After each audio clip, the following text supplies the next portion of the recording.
you know how we love to be all inclusive here. It's all about diversity. You know, men are women, women are men. So we flipped the script. Now we've got more women than men. I'm changing my gender as well. I'm a female now, but also Cameron's A gone woman. full sex change. And here he is. Oh, wait a minute. No, here she is. here she is. I'm so sorry. I'm so sorry. Hey guys. Oh my God. Wow, you sound great. Wow. I think that's probably deeper than Cameron normally talks. That's impressive. Wow. No, but on the serious tip, Katie, we're so glad to have you here. We've been wanting to get you on the podcast for the longest time, and now you're here. How exciting! Yay. Yeah, I'm glad to be here, guys. Man, Be because fun. we have those the kind of secret groups that we're a part of, but the perfect parenting group for people who have techno tutor and things like that. And you just every single time that you're able to do those, I get expanded beyond anything I could have even considered in like 100 years. Cool. So for you to be able to be here and just for the broad range of people that listen to the podcast, this is going to be epic. So Yeah, awesome. I see one other thing too, like what I've noticed with Katie, getting to know you over the past year and a half, is like I didn't realize that I didn't have any examples of a stable woman in my life, really. Like some kinda, but like not actually really standing in principle, doing what's best for all, willing to challenge people. And then that's what you've, shown me and Jess for sure. And then how to like raise kids and not abuse them is like really awesome. And I think we need a lot more of that. So yeah, Jess, you want to say anything before Katie introduce herself? Yeah, Katie is legit. Katie is as legit as they come. Katie literally got a mill and is grounding her own wheat to make bread. And she's making bread out of the flour she's grinding through the mill. You guys, she sends me recipes about like self-sustainability. She's doing everything that she needs to do to help support her family, to know how to be sustainable. And she supports her kids to know exactly what these things mean. Like in the garden, her kids know what a female and a male plant is. For goodness sakes, they're like 3 and 4 years old, you guys. This is what real motherhood looks like. And Katie is here to talk about whatever we're going to talk about. And this is where she's coming from. Cool. I've known you for, I think like six-ish years now, and just kind of watching you and Cameron, before you had kids and all of that, and watching you go from, the tomboy mathematics major to like mother of the secretaries, mother of like, I would say the example of what it means to be the best mother. It has been such a remarkable process of watching you like change in every way that I didn't even think was possible for any human being, male or female.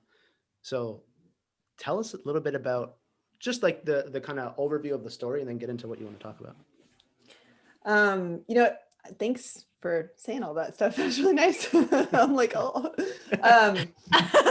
it's really fascinating because I didn't really have a good example of what a woman was supposed to look like or do either. So it's been a lot of self-discovery in terms of really grounding myself in that, because, and this is what I realize now, is that I didn't like being a woman. Like I kind of grew up not liking being a woman. My mom was a pretty, I wouldn't say hardcore feminist, because she's married. She's been married to my dad for a long time. So it's not like she's full on man hating, because she loves her husband.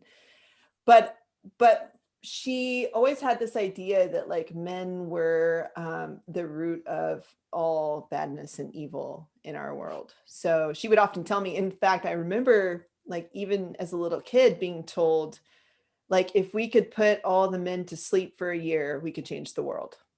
So that was like the idea that I kind of grew up with, which I had to learn. I struggled with that, because you would think that would make me proud to be a woman. But really what it made me, because I would see the men around me and I would see my mom's, she's, doing the best she can with the tools, the absence of tools, right? but she's in academia, so I'm sure it was a very challenging environment, right? Because it's kind of dominated by men back then, especially when she was coming up in it. But it didn't make me proud to be a woman. It made me want to be a man, because I would read, especially when I got into high school, and I started to kind of read more information that I wanted to help, because I was yearning for something to be better, to be greater, because my parents always told me that I was smart and stuff like that. But then I would go to school and kind of get dominated by everybody else, right? So in that environment, in that school environment where it's kind of competitive, either you fall behind or, you just compete, right? So because I was competitive, not in sports and stuff like that, I thought I had to be competitive in that realm of like being genius. So when I got into high school and I started discovering the great geniuses like Einstein and, like Richard Feynman and all these guys, these men, because there weren't a lot of women doing that. Like there were the like stereotypical women that they like tried to put forth, in your classes, but it was kind of like short little mentions of these women, and it was kind of like vague stories about them. And so reading about that stuff now is really fascinating to go back and read those stories. But I had made this decision that I kind of wanted to be more male, and I always struggled with that, right? So I was very competitive with guys, but I also liked to be around more men because that was just the expression that I resonated with, like success with, right? So I struggled with that concept of being a woman. I didn't really have anyone talking to me about that side of things. And I think my mom struggled with that in the same way. And so I never really developed a very close connection with other women. I didn't understand what it really meant to, especially to be a mom, like especially the female kind of side of things. Like what I got from my mother, she was a professor at a university. So basically when I was 3 months old, I was in daycare. She just did everything by the book at that time of like, put the kids in the crib, like, go back to work, like your career is more important. All the feminist line of thinking she followed pretty much to a T. And it was really interesting because then there would be these times I could see she was yearning for some kind of connection with me, that bond was just not there in a lot of ways. Like we just didn't establish that together. So I could see these feminine points coming through from her in a lot of ways. Like she loved to cook, but I wasn't with her all the time. So I didn't really learn to cook properly. Like I didn't, all the natural feminine points within me, I didn't really get to expand on it. And I really saw those as weak, like a weakness point. So it wasn't until I had Max where I really found out I was pregnant with a boy that I had to start questioning this. And you guys have heard this before. I've talked about this before, but that was kind of the point where I had to start questioning within myself, because I wanted to have a boy. And I was like, why do I want to have a boy? Why am I preferring to have a boy? And I really had to investigate within myself, well, how do I raise a boy effectively? Because I'm not a boy. Like I started to come into that understanding of I'm not a man, especially being with Cameron and his expression and us learning together, like what it means to be male and female just naturally, and just starting to embrace those points within yourself instead of trying to force yourself to be some identity and idea of something else.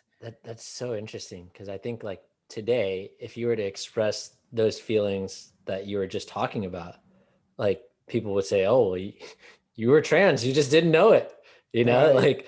like that's the way that people are encouraged today, where you're feeling like these real feelings to you, or how you experience things of like, well, I don't really see myself being proud of being a woman. I identify more with these males or these male figures or whatever. And then just not being supported in that way to really understand who you are. But the fact that you were in a relationship with Cameron and then able to see that, and then getting to be pregnant helped you realize, it sounds like even more like that, no, I'm a woman. Yeah.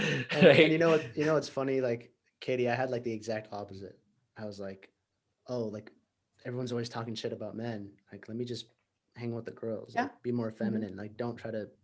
So it's like so cool to see like the literal exact opposite. We're all kind of, especially in the school environment, I think it's a lot of confusion because you're not really getting to see everyone stepping into their natural roles that they would if they weren't in a competitive system. So, Right. for example, a lot of the teachers are having to go have a job somewhere. They're having to take care, a lot of them are female, right? So they're having to go take care of a bunch of kids who are not their kids, and they're doing it for the paycheck. Even that, just that starting point within yourself, as good of a teacher as you want to be, you can't really give the same attention and the same care that you would with your own children, also the same understanding.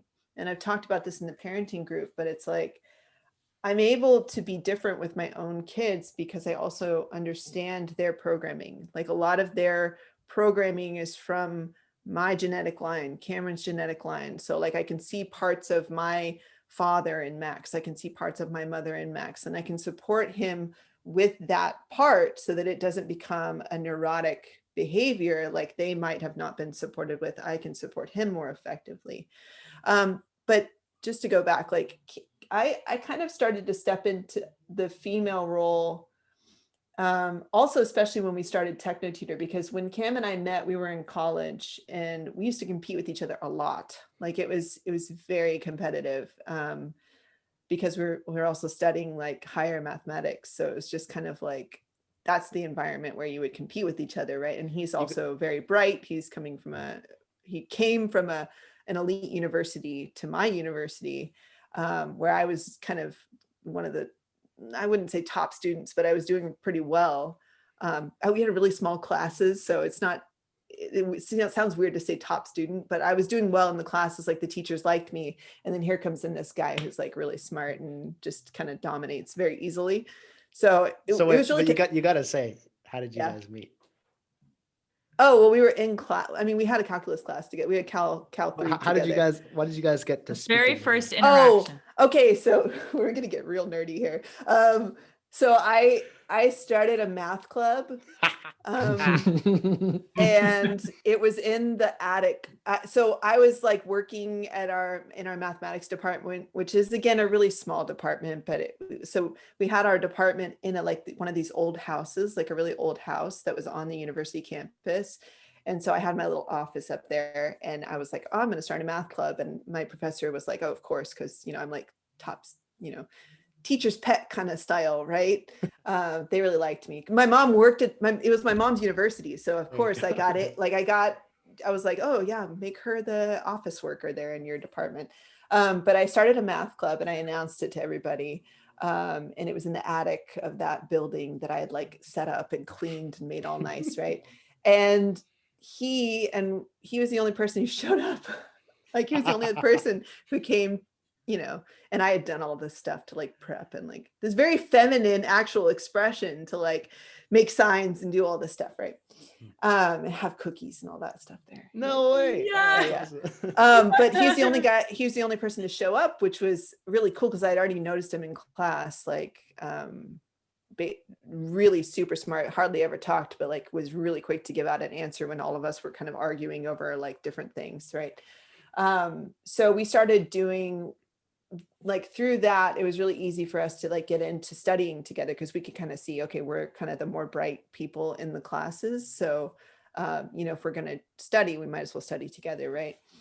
And so it was just super competitive, and we weren't dating at all in the beginning. Like, so we were just friends, but we were studying together a lot, and we started spending a lot of time together because we were both kind of in that mindset of like, we know we want to do something more. And it was really cool because he was doing research at the time with one of our professors about like brain waves, like mapping brain waves. Because our professor, his son, I think he was like epileptic or something, and Cameron was doing this research with him.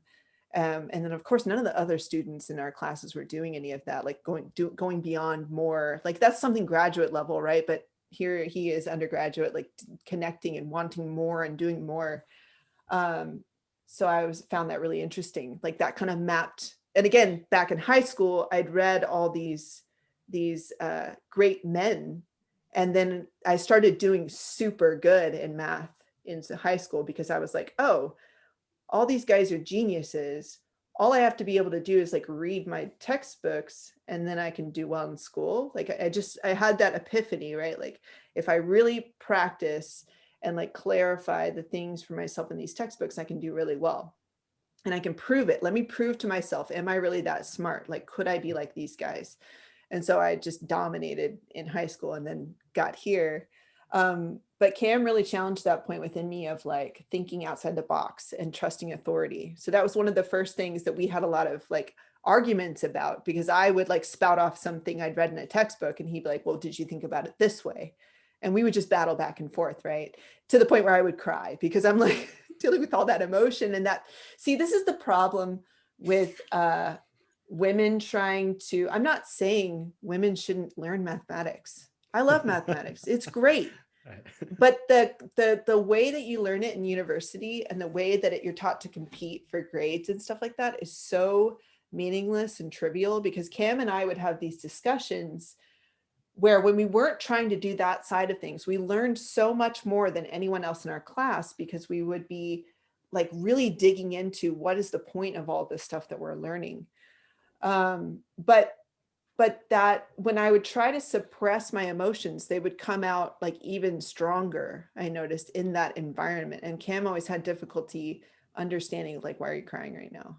And I was like, well, because I'm challenging points within myself. I didn't know how to express that. Yeah, yet. I would just cry. I was like, And you I'm did like, not well, explain it like that. No. But now I understand, like I'm challenging a lot of my beliefs and it's releasing a lot of emotion. And that's what women go through. A lot of women go through that. It's like a lot of strong emotions when you're challenging your belief and you're starting to break down that structure of who you think you are, right? And really step into who you are. You might have to go through a lot of that. That's a very feminine thing that I think a lot of guys don't fully understand. And it doesn't only happen to women. It's a feminine concept or feminine attribute, right? So men can have feminine attributes as well. It doesn't make you a biological woman, but you can have that part of you, right? And I really think that's what a lot of the feminist movement misses. Like we're not really looking at the practical, like common sense reality of things, right? It's all an abstraction, and it's often it's really interesting to go study. I've spent a lot of time since Max, like I was saying, when I found out I was having a boy, I went and studied like everything I could about, okay, but how do you raise a boy? Actually, I have a great book, I'm sure. Oh, This is my favorite part, when Cameron and Katie just look at that massive fucking bookshelf and they're like, oh, here's this book right here. They turn around and they just like, they don't give a fuck about the podcast anymore. They're like interested in the book. I have another Just like really they hone in and they just like, what? This one. See? Is good. The War Against Boys. For anyone listening, it says The War Against Boys. Oh yeah, it's flipped. Somewhere. Here, I'll turn it around for you. No. We can No, see it's the right side for us. Oh, it's the right. Yeah. Okay. And who's the author, Katie? Something Summers, SOMM. Christina Summers. That's a good one. There was another one I read. There's another one called, why is this relevant? Because I think it's really good for women to go read these books. There's another one called, I can't find it. I had them pulled for our chat yesterday with Mela and Megan, but. Do you think it's good for if they end up having a boy, or just being in a relationship with a man? And it's so important for women to study the way they've been brainwashed. Okay. Like I sat down and read every feminist text that I could get my hands on. And that was more like when I found out I was pregnant with Seneca, because I read all these books about boys. Like there was another one called like Raising Men or something, Raising Boys. That was the first. It's a little short book. That was one of the first ones where I read it and I was like, oh, okay, like I'm gonna have to change. I'm gonna have to adapt to like the sort of more aggressive approach, aggressive not in a violent way, but like aggressive nature of a boy, so that I don't suppress it. Because Cam and I have many, many conversations and talked about his childhood and how that point was just kind of suppressed in him and it became neurotic. like he was dealing with like sort of neurotic type things. And he could see it was tied back to just kind of that suppression of the male expression, right? And I want to say when you say it became neurotic, can you be a little more specific? Well, like there's lots of like just weakness within things, or desire to go play video games, or that need to be right all the time, like that kind of expression.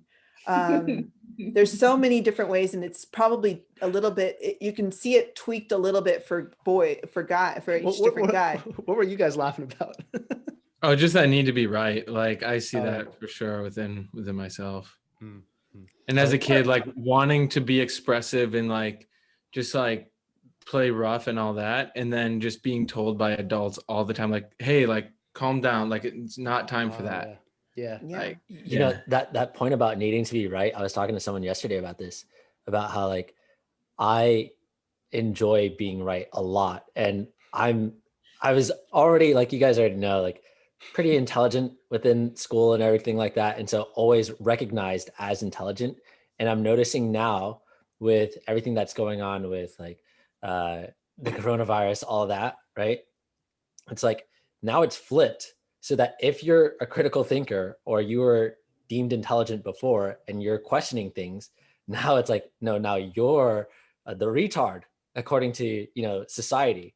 Now, oh, you believe in those conspiracy theories, and now I have to go through like all the shame of being looked at as like retarded or something, even though I know I'm like, no, I know I'm intelligent. I know I'm more intelligent than you. Like, there's no way you're gonna fucking like make me feel like I don't know what I'm talking about. But I still have to walk through that shame. It's really interesting how that's been flipped over the last year. So for me, it's like growing up, I had a very different upbringing than Katie did.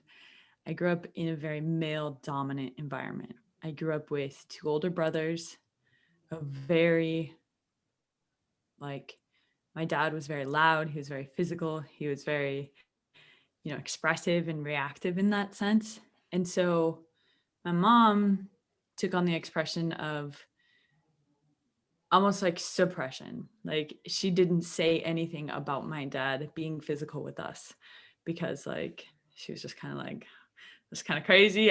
She didn't grow up with her parents being physical. Her parents never like spanked her or anything like that. And so for my dad to take on that expression fully and like, you know, spank us kids and yell at us and, you know, hold us down with his knees on our arms and him sitting on us and tickle us until we almost pass out. Like there's like all of this like really physical, very, very loud environment all the fucking time. And then I remember my older brothers took on that expression as well. And so then playing with my older brothers, it was always very physical. It was always like we're all wrestling or we're, you know, outside like building things or, you know, just whatever it was. So I grew up in a very masculine environment. And the only example of feminine that I had was a very submissive mother who didn't really say too much about anything that's going on, right?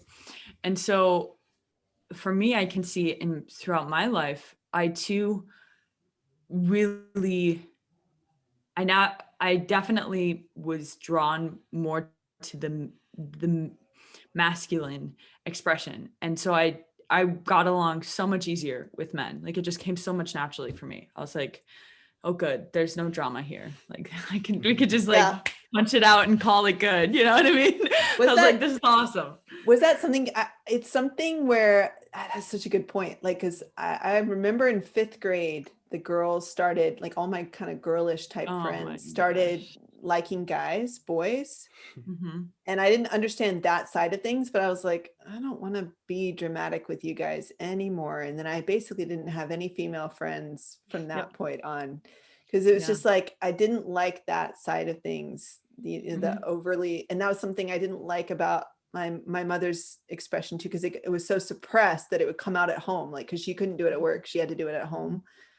But that is really interesting what you're saying about the suppression point, because that's a polarity I had to walk through, because when I realized like, okay, I can't take on this dominant expression with Cameron all the time, I have to go into the submissive side of things. Like, so that's a polarity. And Bernard really supported me with that so much, because I remember when we got to the farm, it was really cool because I was going into that a lot, like just assuming I need to now go into the suppressed, like quiet side of things. So whenever we would get in an argument, it wasn't the like heated, fiery arguments that we would have before. It was a very like suppressed within myself, as if he's being violent with me when he never was. Do you see? Like it was like it felt like that internally, even though. So I understand what the people are going through now when they're saying like, oh, someone said something to me that was like an act of violence. Like I understand the mindset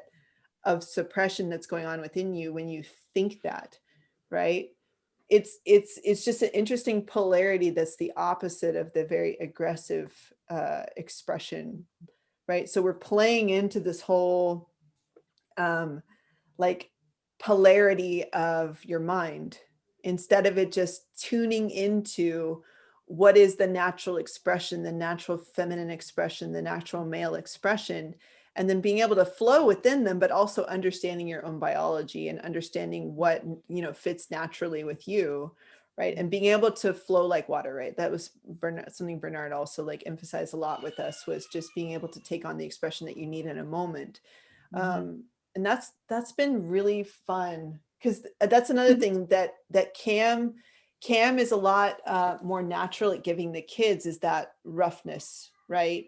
But it not being too much, it not being fake, it not being overly done, like, but the kids need it. Like I can, especially Max, like needs, if he doesn't get that, he'll take on this point at nighttime when he just like wants to punch, right? Like he just wants to do it. And we never get mad at him, because we're like, okay, if he's going through that, he needs he needs to play rough for a little bit, right? Instead of trying to suppress it and then it become a neurotic. You guys know like what that neurotic expression is. Like you can see it. And if you were to trace it back to your childhood, you can see the moments where you were just, you were just basically told you were bad for having that expression, right? That expression got stifled. Yeah. Well, and it got suppressed and it turned into a neuroses. And either you become like super effeminate, or you know what I often see it come out for with guys is it comes out with the affinity towards like really aggressive pornography, or like even during sex, like that aggressiveness coming out in that setting, when it's like usually sweet otherwise. And that's you'll see that coming out more as a stereotype now, is like the feminist men are actually the ones who would be like the one who's like an asshole to you if you actually went home with them or something like that. So it's really interesting to see that, right? To see that expression come through. And that's the neurotic aspect of things that doesn't turn out good for boys. Like it just makes you distracted. You're not being supported in your childhood. You're just being told like, no, you need to behave a certain way. You can be rewarded for good behavior, instead of it being like, okay, the parent adapting to what the child really needs and having fun with it. Like I'm not, because I could with it, and this is a process I had to walk through, especially reading that book I read when he was really young, because Max would start to get have that aggressive point come out. Like I remember there was a whole period of time when he would pinch me a lot and like bite, not hard, but like he's like playing. And I remember within myself wanting the natural, because I talked to you guys about this point where when you're a parent, like automatic parenting points will click in and you'll find yourself saying things that you're like, where the hell did that come from? Or I remember my mom saying something like that. Like, you don't, or for me, it was like being overly dramatic about, for example, him giving me a little bite or something, like being like, no, Max, like, don't bite me.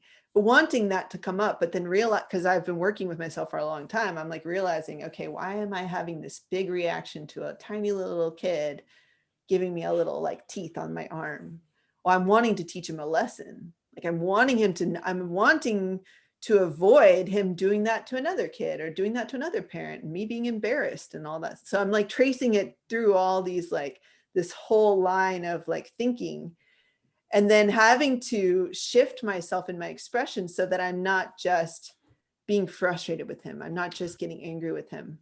I just want to say, because I think sometimes people do that, but they see those reasons as acceptable. So for example, well, the reason I don't want him to do that is because, well, I don't want him to bite another kid. I don't want him to bite, versus the way you're talking about it is like, oh, well, is that really that important? And that's something that I've been watching with you. It's like, is it really that important if milk spills on the ground? Is it really that important? Can you talk a little bit about that? It's about not projecting a future fear onto your kid versus explaining it to them over and over again and supporting them to understand, and not being angry or frustrated when they don't understand. And just having the understanding of, hey, for example, something like empathy. If you read the science about it, it takes a long time for a kid to develop any level of care for like, or understanding that you get hurt, that you experience pain. So they understand they experience pain. They don't fully understand that you also have an experience of yourself and you also go through pain. So because he could bite me, it doesn't hurt him. So he doesn't understand there's pain in that situation. So, but then you could try to force your kid to understand it by having an overly dramatic reaction to him, like giving you a little bite and you going, ah, like you could do that. Or you could just say, hey, like this is what we do. Hey, when you're biting me, it hurts me.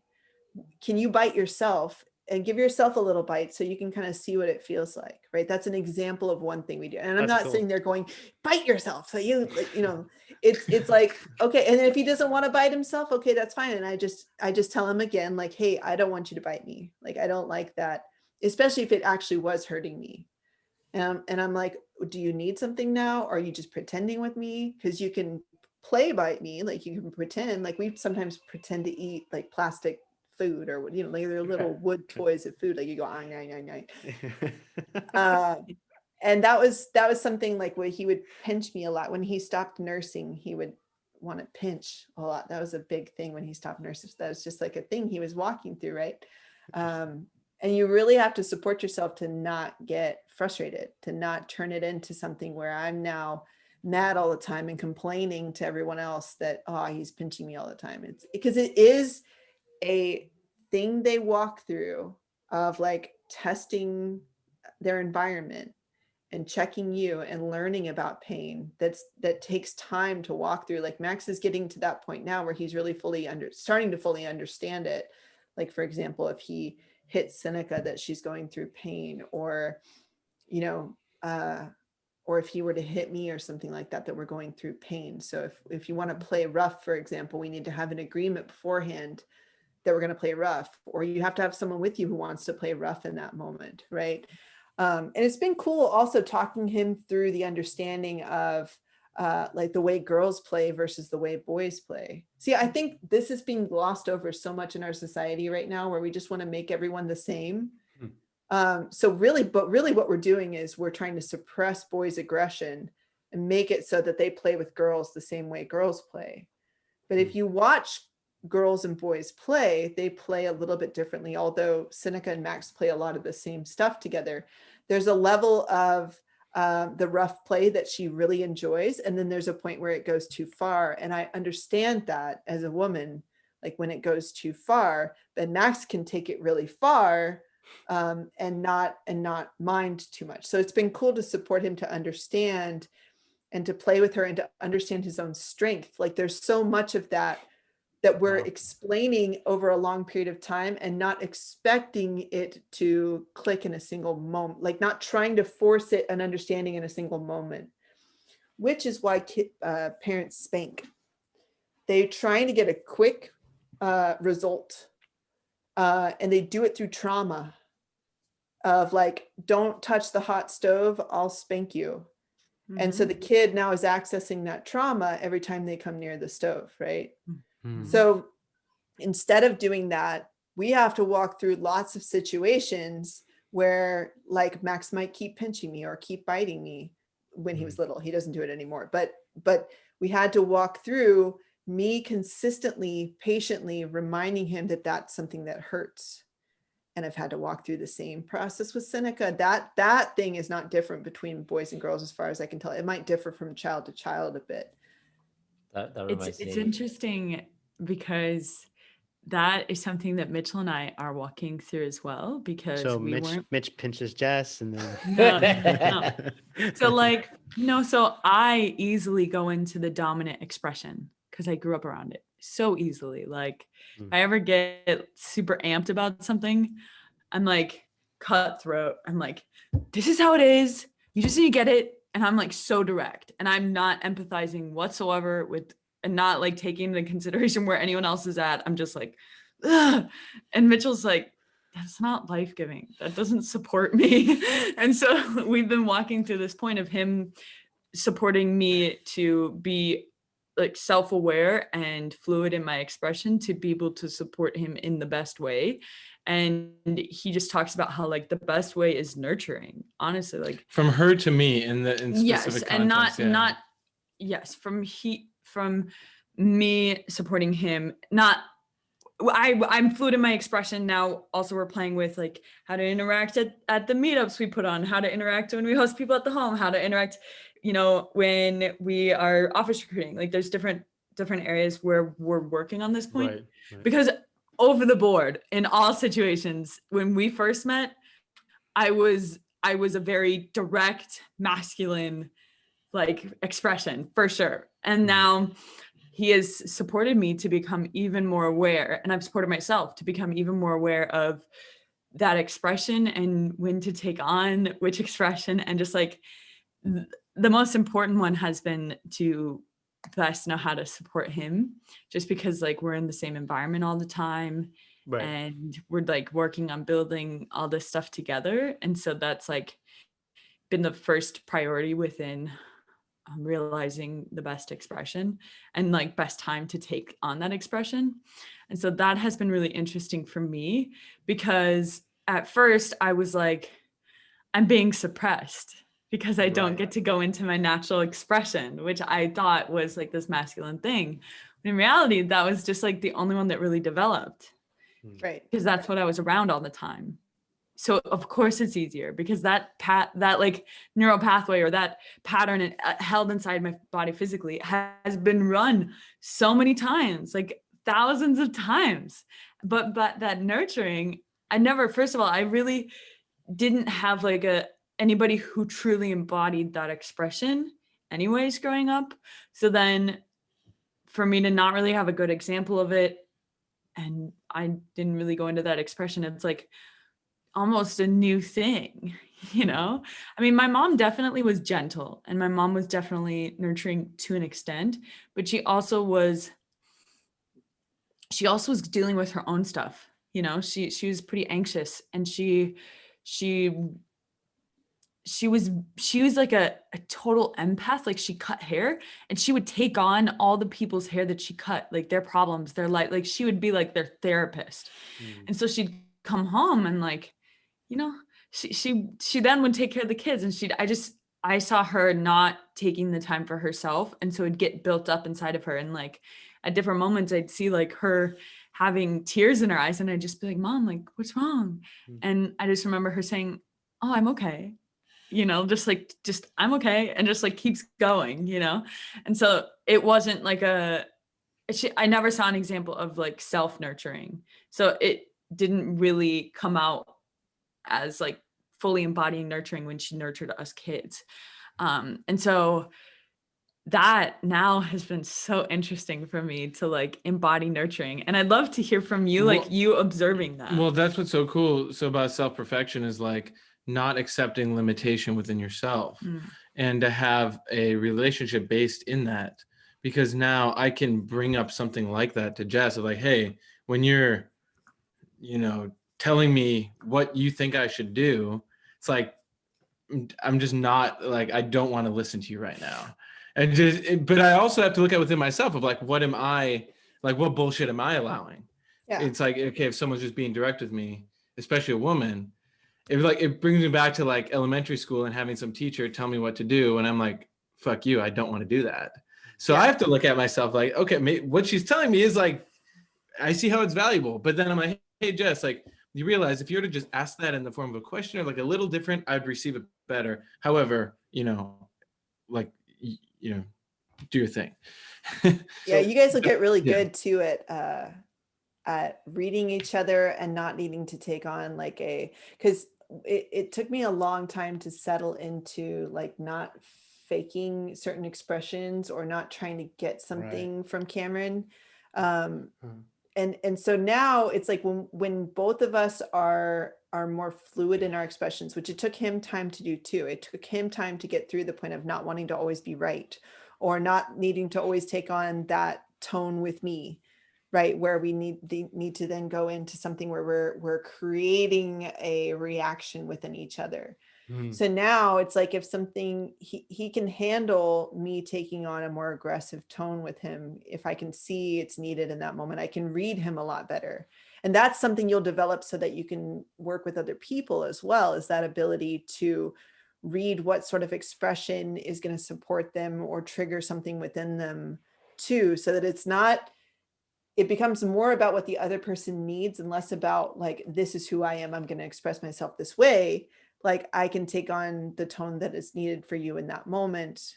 And that comes over time. And it was very useful to have kids because you have to change your expression a lot and you get instant feedback in terms of something not working because they don't have a mind developed in the same way. So you can play with that, right, with kids. And so you guys have gotten to play with Max and Seneca in that way too. And you kind of get to very distinctly see, okay, am I taking on a character right now? And am I trying to force some kind of expression, or am I just kind of playing and having fun? So with Cam, like there's a lot of times when I've had to play with exactly what you guys are talking about. And experiment with, hey, if I try to take on this tone, if I try to take on this expression, and then kind of learn within all those different expressions of like what that's like going to a meetup when we would go to the Gen events, like the Gen meetings here, like early on, and just practice being that, like Avery calls it the first lady, right? Like that expression, right?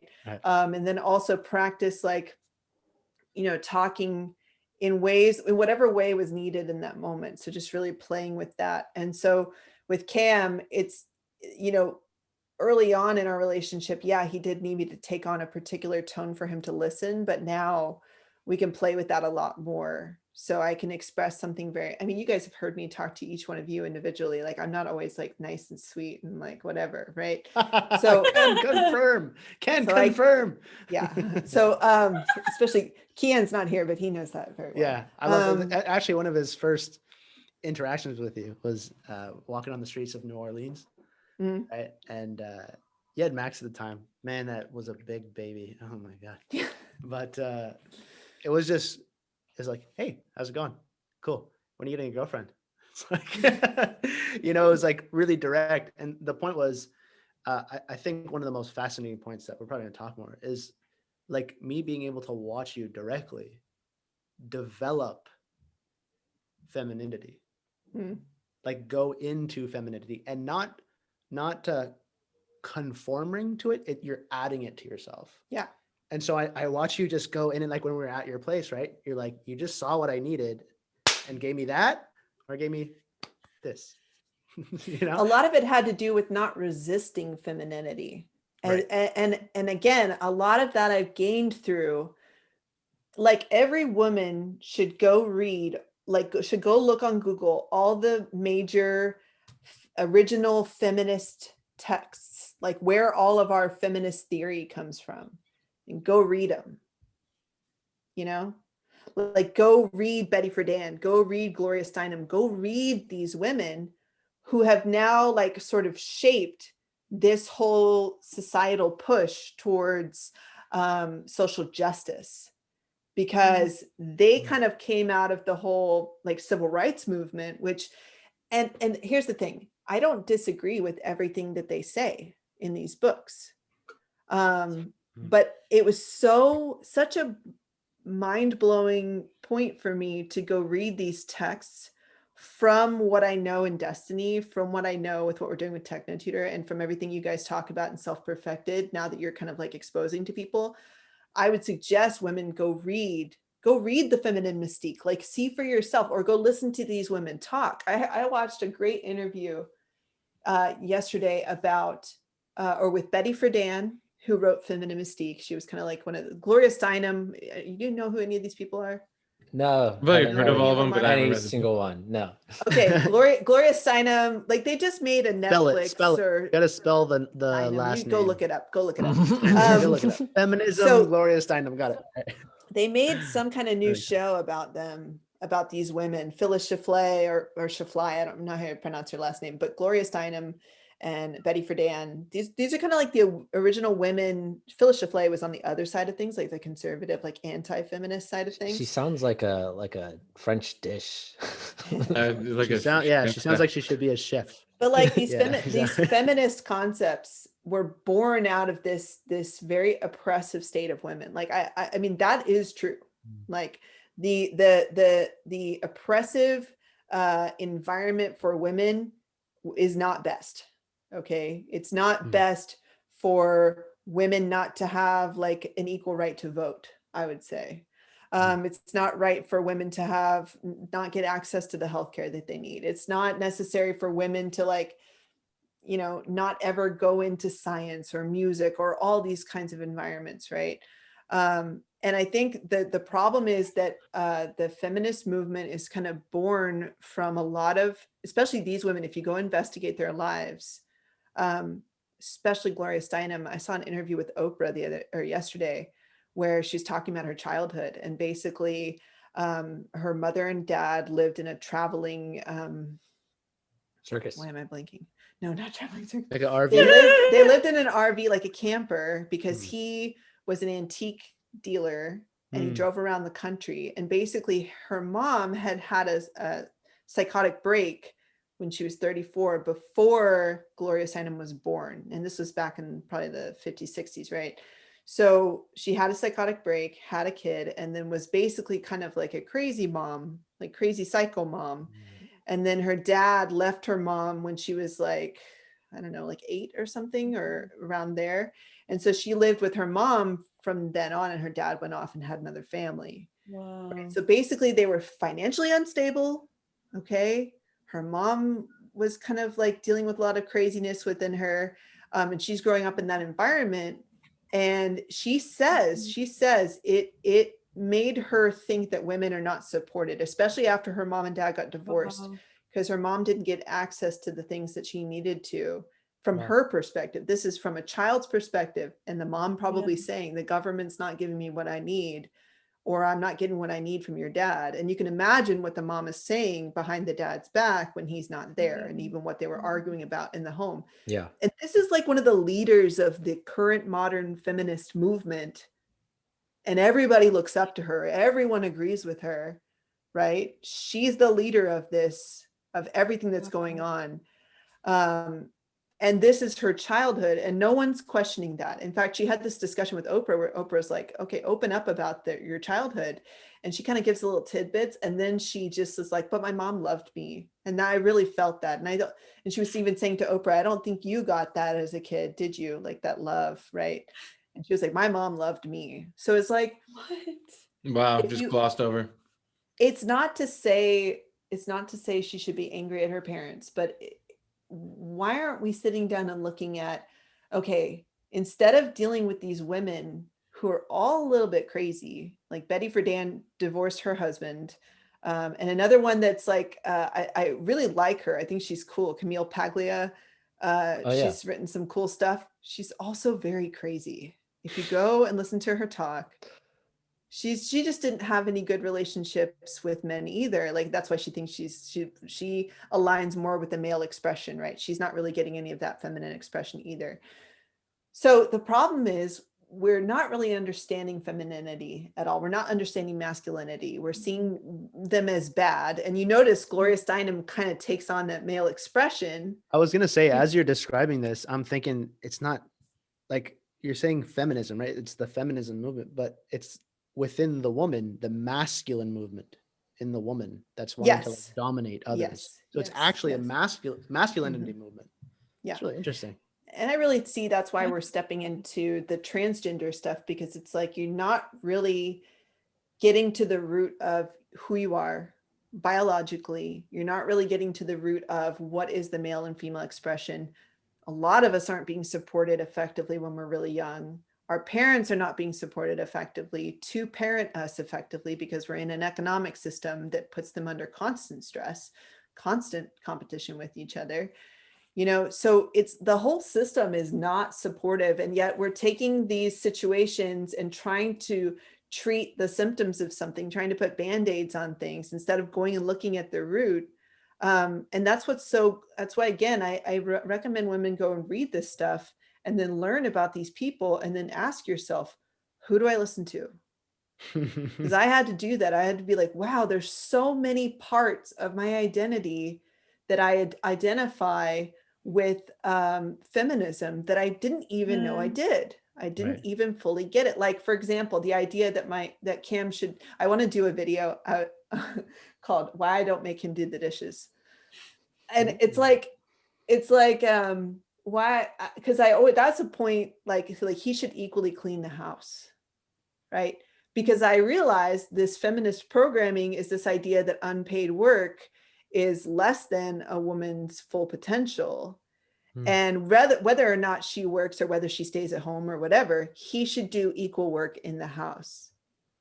And again, you'll see women who have not questioned this within themselves and will propagate this idea, right? Will push this idea out. But if you really look at it, what's it creating in the home? Conflict, arguments, back chat with each other. So when Cam and I were looking at, okay, like when I really had to embrace this and go, okay, instead of battling about this, instead of back chatting in my mind about him, what if I just took on all the responsibilities that I could? Let me make a list of them and start taking them on. I know this is something you've been doing too, Jess. Like, let me start taking responsibility for these parts of these things. So if I see a problem and I know I can take on responsibility for that, I'm going to do it. So for example, instead of expecting him to make dinner every now and then, what if I just always support myself to make dinner? And if there's a night we can't, he can, and if he can step in, then that's cool. If there's a night where you have to eat out or whatever, that's fine too. If there's a night when I can't do the dishes and he can step in, he'll do it. I don't have to do this thing in my mind, or I will ask him directly to do it. Not without the expectation of him saying yes or no, but I'll say directly, I want you to do this. Like, I want you to take the trash out. I want you to do this and this and this. If I'm very clear and communicative about it, and in general, I'm taking responsibility for the things that I've agreed that I'm going to do, it goes so much more smoothly, instead of trying to split responsibilities, because then it doesn't get done. And then you're mad at each other for it not getting done. Like, if we just were here in real reality, looking at what's really required in the home, it's really cool for whoever's there all the time to take on the little responsibilities and for you guys to support each other. And again, this is why we have to polarize into the feminism, the new movement of let's get back to real masculinity is like a problem too, right? Because we need to really look at the human part of all of us, right? And embrace that.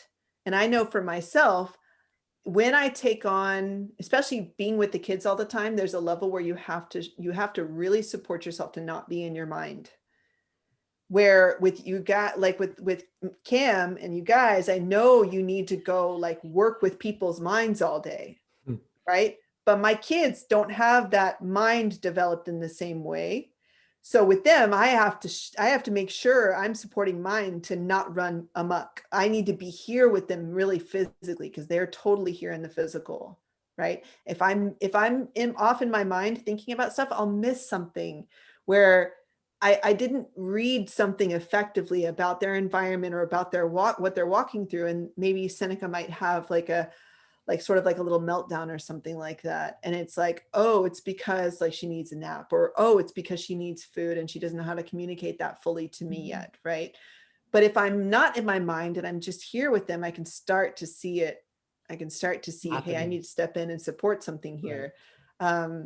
And what's also really cool is like cleaning the house, doing the dishes, cooking, gardening, all that stuff is such physical work. It supports me to be more empathetic with them because I'm here very physical with them. And yet that's seen in feminism as bad. Like, you should go get a career and get paid. If you're going to do if you enjoy doing that stuff, you should get paid to do it. But why is money the measure of value? You know, in our system, that's what it is. And for you guys, like when you're going and building a business, it is, you know, but it's not like that in the home. It's not like that with your kids. With your kids, you've got to, if we're going to keep perpetuating this system, then yeah, I should go to work and get paid to go take care of other people's kids, right? But you can click into something totally different, and it's something of your own when it's not, you know, because no one's paying me to do what I'm doing. I'm doing it of my own volition. You and know, I it's get to funny. create something totally different. Go ahead. I've heard this in another, like multiple different people and I could see it's an idea of like, okay, well, what about if these responsibilities that you don't want to do at home that you want to go and get paid for? It's like, why don't you do that for your partner and they'll pay you for it? And it's like, oh no, I want to have my own income. It's like, I don't want to get paid from my partner. I want to go work for a boss or for somebody else. You guys see what I'm talking about there? Yeah. So Katie, a lot of, and I've gotten this feedback from many women who look in from the outside and are like, you know, the anti-feminist movement of let's get, well, I'll let you talk about it, but they'll say, oh, like, why do people use Katie as an example of a real, what she's just being to be in the kitchen all day and doesn't do anything and just wastes all her time all day and all this stuff. Like, she just thinks all women should just do nothing and just be with the kids and just have a shitty fucking life and all this stuff. You guys know, I don't know if you guys have ever. Oh yeah, I've heard it a lot. Yeah. So it's like, right, because they'll just assume the polarity, right? If you're not a feminist, then you're an anti-feminist. If you're not saying that women should be working and have a career and shouldn't have to have kids and all that stuff, then you're saying that. If you're not saying that, then you should say women shouldn't be allowed to work. They shouldn't have been allowed the right to vote, right? They should, right? So can you talk a little bit about that kind of polarity of things? Or Jess? Yeah, absolutely. So it actually ties into what Katie was talking about before, at least from what I've seen. And like, especially the generation that I'm like a generation, is it X or Z? No, you're Z. I'm a generation Z. She's younger than millennial. You know what I mean? It's a weird, you might be too, I don't know. Weird generation, right? And so all the people I've been around and like the people I met in college and things like that, just observing that point in them, and then starting this relationship with Mitchell. And within the first week, I was like, okay, I'm going to clean both of our apartments. I'm going to cook for both of us. Like, I was like, this just makes sense, right? And then now living together, I told him, I manage the home. I do everything in the house. I do all the cleaning, all the cooking, I take care of the dog. I take care of the plants, like all of it.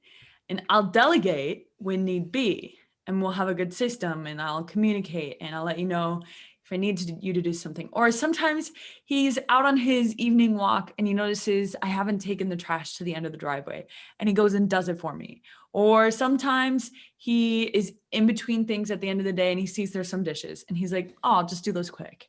You know what I mean? So he doesn't at all feel like I'm expecting him to do anything unless I tell him directly, just like Katie said.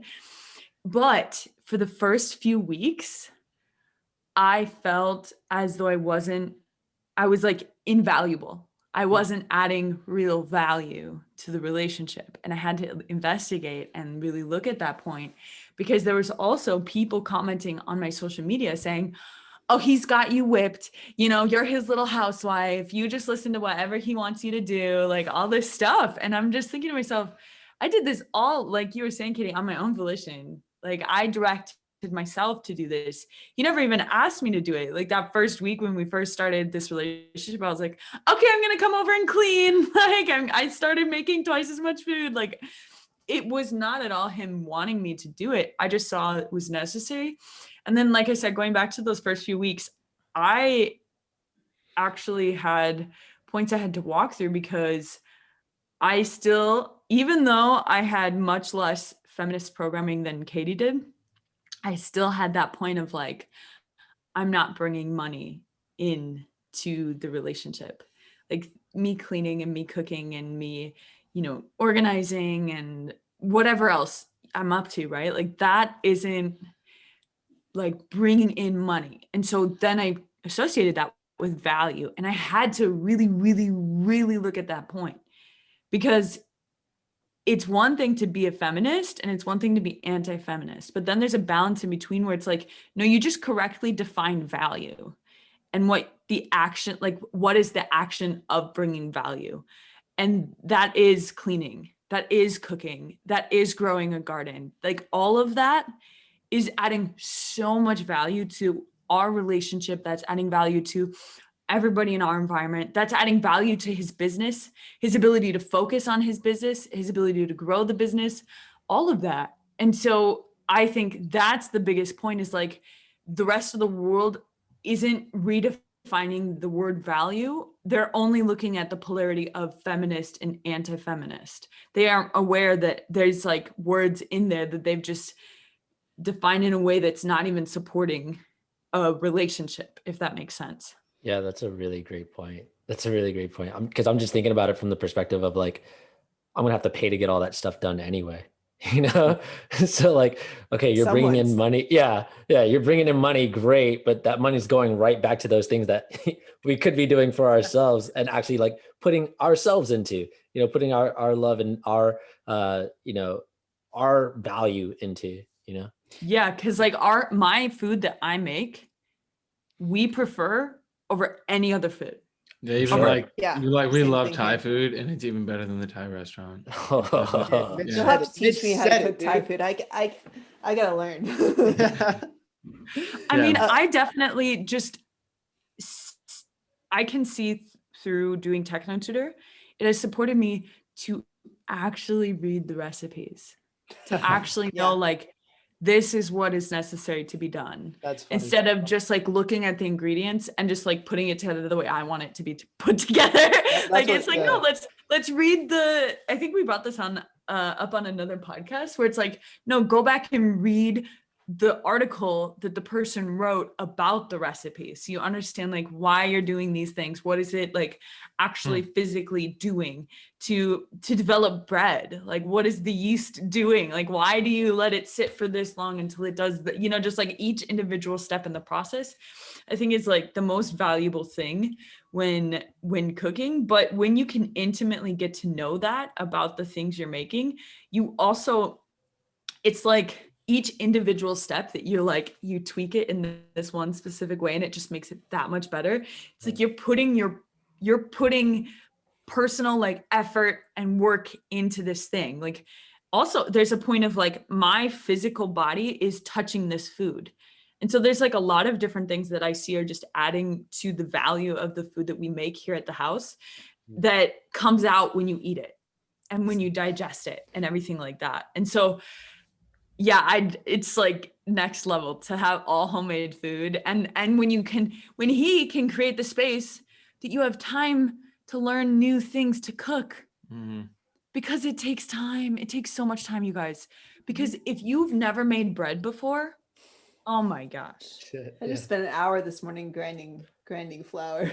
Yeah, and it's like I'm not even on Katie's level whatsoever in the bread making area, but it's also in all that, because I'm the type of person, at least at this stage, I've been very like, oh, I'll make a couple loaves of bread. Now I want to go and learn how to make dumplings. I want to go and learn how to make this, learn. I'm just very like, I want to learn all of it, and I'm not perfecting necessarily like the bread craft yet, but I'll get into that soon. But you guys don't eat a lot of bread, do you? No, we don't. No, that's part of it. Yeah. The kids eat a lot, so yeah. I end up getting really bread. good at the things they eat a lot. Yeah, Other stuff, That makes sense. Yeah. Okay, now think about this too, from the guy's perspective. Like, I have a level of motivation, you could say that word very loosely, but it's a level of tenacity and desire to now show up when I'm working, knowing that my food's taken care of. Someone's doing the laundry. Like, the house is like this moving, living system all around me. So then when I show up at work, I can be fully present. And like, my ability to produce value is not just 2 times higher. It's like 100 times higher. So, and to know that Jess isn't going out now during the day, building someone else's dream, or, you know, and if she needs to help with the business, she'll help with the business, which she does. But to just know that she's mastering everything in the home, and then I'm mastering the business and bringing the money in to then fund that, like, that's just the best way of doing it. Like, no one could possibly convince me that there'd be a better way of like, oh, the woman, and then I have to do equal chores and stuff. Like, isn't it satisfying though, too? It's like deeply satisfying. And I wish we were more honest, because I know a lot of feminist women, a lot of friends of mine who I guarantee are still walking that point with their couple, you know, in their couple. And like, don't we really need to be really self-honest of like, are you guys happy? Like, are you happy with the way things are? Are you happy battling all the time? Are you happy not embracing what you're naturally good at? Because the thing is, like, what I had to really get into was like, I'm just better at cleaning and doing stuff and automating all those systems than he is. So for me, Mela told me, like So doing the much better. dishes, I do the dishes a lot. Like I do a lot of dishes because I'm cooking a lot, and I don't make him clean up. You know what's really cool is like now when I cook, I've gotten better at putting stuff away as I'm cooking. So I'm like I'm like dancing in the kitchen, like having fun putting all the stuff away. Yes. I saw this funny joke and I sent it to Cam the other day, like me getting a snack. I get the snack, I close the door, I turn around, him getting a snack, leaving everything out on the counter, like throwing things around, like, you know. Oh my God, it's so good to hear this. It's interesting because I see Max does the same thing. He'll go and open every cabinet. Senny just started like opening cabinets herself, climbing up, and she's very independent, so she like wants to do it all herself, but she closes the cabinets too. So it's like it's just, and I'm not saying, here's the thing, I don't think every woman should have to go have a bunch of babies. I don't think everybody has to do this. But I think if you want to, you have to be super self-honest, because now I know a lot of women who are my age who didn't have kids younger, who now want to have kids. And it's like, shouldn't we be more honest with young women? You know, shouldn't we be more honest about like, hey, if you want to someday have kids, like structure your relationship in your environment so that somebody is taking care of the house, because the best environment for kids is being at home with their mom. Like that just is true. And some people, why is that true though, Katie? Because I'm able to like Cam's with the kids right now. Okay. He's with the kids. He's taking care of them. He's taken to the playground, you know, doing all that side of things. But if he had to do that every day, there would be this point where he would be more easily, he would go more easily into frustration, because men just have this natural point. And and this is more like the male expression, not just men, because women have this too in some ways. But and I just telling another TT client this the other day of like, women are better at being more happy with the family and the kids. Like we're better at settling into that and just embracing it. Now, this is for women who aren't traumatized by their childhood. Okay, totally 100%. Because I had to walk through it and realize like, hey, if I'm being really honest, I like this part of things a lot more than the competition side of things. Like it comes actually more naturally. I was having to force a lot of it to try to compete, right? And focus on the money. I was getting more stressed about things. Whereas, especially when you have kids, you can't be stressed. You can't go into that stressed environment, like, which is why we should structure our society so that moms aren't stressed, right? But speaking as just like the people watching this podcast, if you want to structure things effectively and you don't want to get to the point where you're 36, 38, like regretting that you didn't have kids, then structure your life the way that we're talking about here, and you will find yourself being you'll enjoy it. Like who's naturally just generally, you go into a woman's house and you go into a single woman's house, a single man's house. Whose house is generally cleaner? The woman. Whose house is generally more well kept? The woman's. And you will have men who have the more feminine expression, or their moms kind of like were like constantly bothering them about things being messy. So their house is pretty clean, right? But they probably have to put a lot more focus towards it. It requires focus to clean your house. It requires focus to cook your food. So you're expecting some poor mom to go work in a restaurant and make your food for you, or package your groceries, or do all of that. So why is it not okay for the woman to do it at home, but it's okay for her to, just like you were saying, Jess, why is it okay in that environment, but not here? And that's the problem with feminism. And what doesn't make any sense about it is these women were pushing for this point of, as long as a woman can get an equal job or equal opportunity to get a job, and she's not dependent on her husband's income, then that protects her. But it's all about survival. Do you see how it's all about that push? But there's also inside of that kind of a loss of value in a marriage. I'm not saying like the traditional, like any kind of religious standpoint on that, or any other kind of like stereotypes. I'm just talking in general. That stems from not trusting that the person you marry, you will be with for the rest of your life. So you need to be able to provide for yourself, and you need to be able to have equal contribution to the family, because one day his contribution may not be there. Yeah. And on top of fear, like sometimes obviously it's like death too. Even if you do plan on being together forever, it's like, oh, they may die and we may not have life insurance. So then, I got to provide for the family. So I got to retain this skill. I have to be able to know that I can go back to work and all of this stuff. Because it's like, there's also a lack of community support. So then they see themselves as a lone island and if they're completely dependent on the other person, then they potentially could be screwed if anything were to happen to the other person, whether it's the validity of the marriage or the livelihood of the individual. Like either or, really. It just stems from that point of fear. And that stems from the fear of death. And so people are really just fearing dying, like themselves or their kids or even their other partner, like talked about death. Like that's like a huge, huge point in society. And that's also because we haven't created a system where it supports everyone to be alive. You get born into this world and you come out and you're in debt to the world, because if you don't put in the work, you will not have your basic needs met.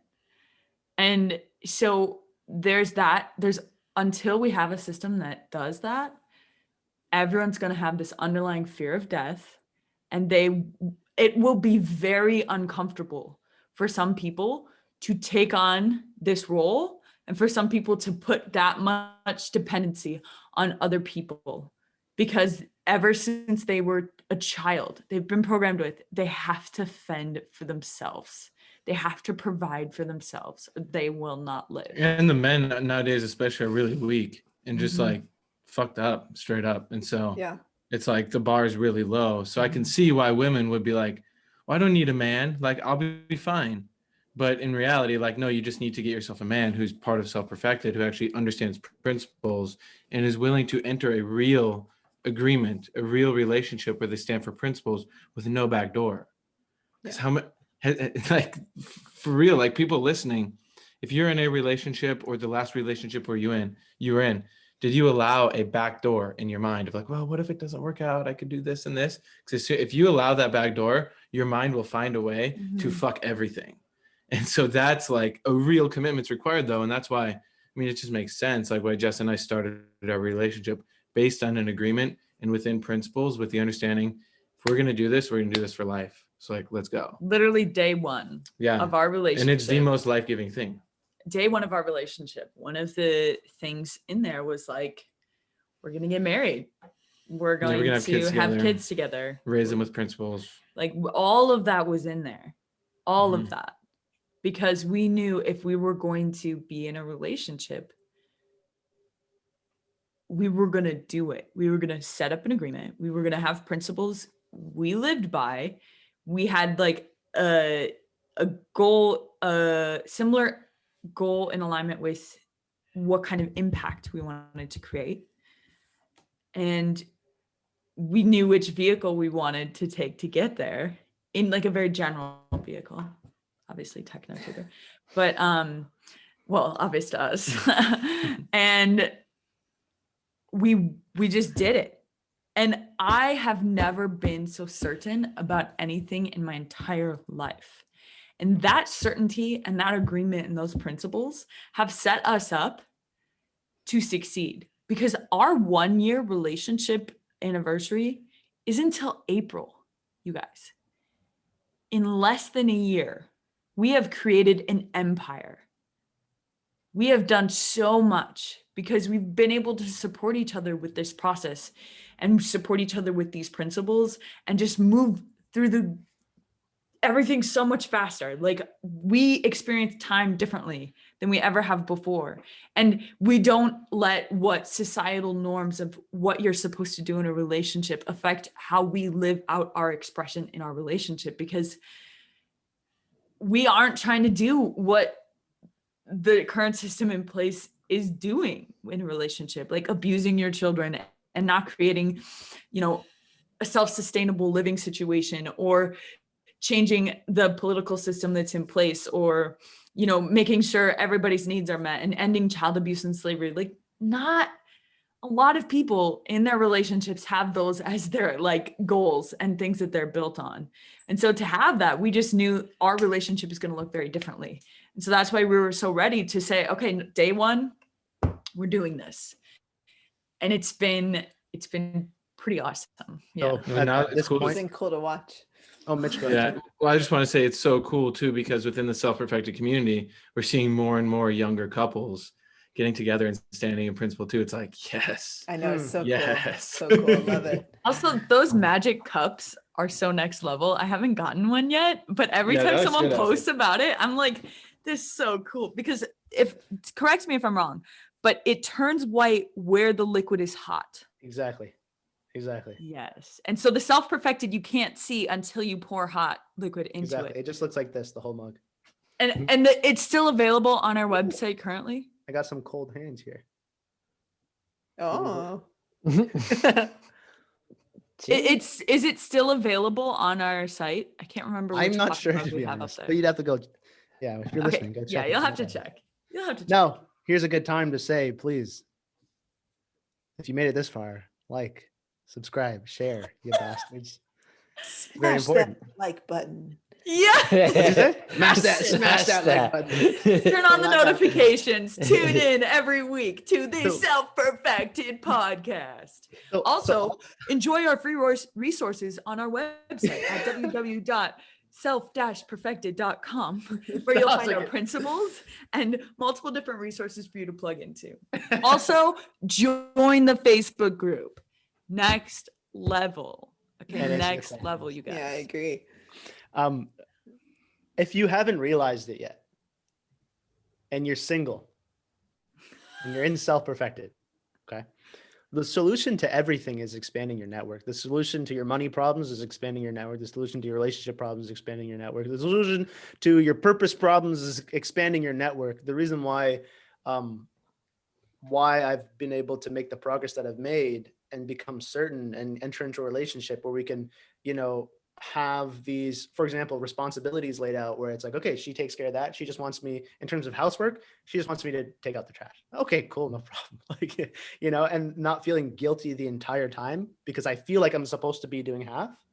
And where it's, I really want to amplify what Mitchell was saying about that point of when I am working, I'm like, so Christine's here, right? And she had came a week or two ago, and she showed us this like really amazing coffee, this way of making coffee with like some coconut. I think it's called like bulletproof coffee or something like that. But anyways, it's so delicious. After that, I'm like, oh my God, I can never drink coffee the same way. But I'm working in the morning, right? And I'll be on the phone call with somebody or something, and Maylat will just bring me that coffee. And I'm not like, oh, thank you so much. But it really makes me grateful to be on the same page as somebody. Where the whole time she's not just like spiteful and resentful of like, oh, he never does this for me. Like, you know what I'm saying? Because I would do that for her and I have done that for her. But it really makes me want to push harder and go harder and give more. So exactly what Jess and Katie were saying, it's like being on the same page with somebody feeling like, I love what you said, Jess. You've never been more certain about something in your life. It's like, as soon as you set an agreement, and I just mean literally that you guys are in agreement, right? Everybody thinks it has to be a contract when you sign. It's like, yes, you want to write things out so that you guys agree on something concrete. You're literally in agreement. Like, yes, we agree, right? Rather than just kind of being like, not quite, right? So as soon as that happens, that's what creates that certainty. And then you support each other to keep your agreements, just like you guys do with Max and Seneca, right? Now, if you are single and you are in self-perfected, I will spell it out for you if you don't know.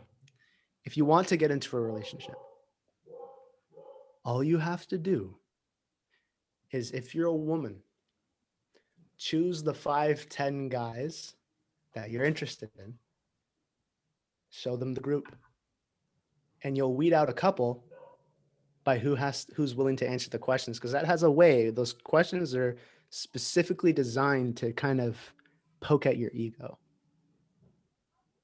And when they're in the group, you're going to weed out some more of the people who actually participate. And if you want the final ringer, is me, Mitchell, Drake, Kian. We'll talk to them and we'll pass them around a little bit. And Jess will too. That's what I say.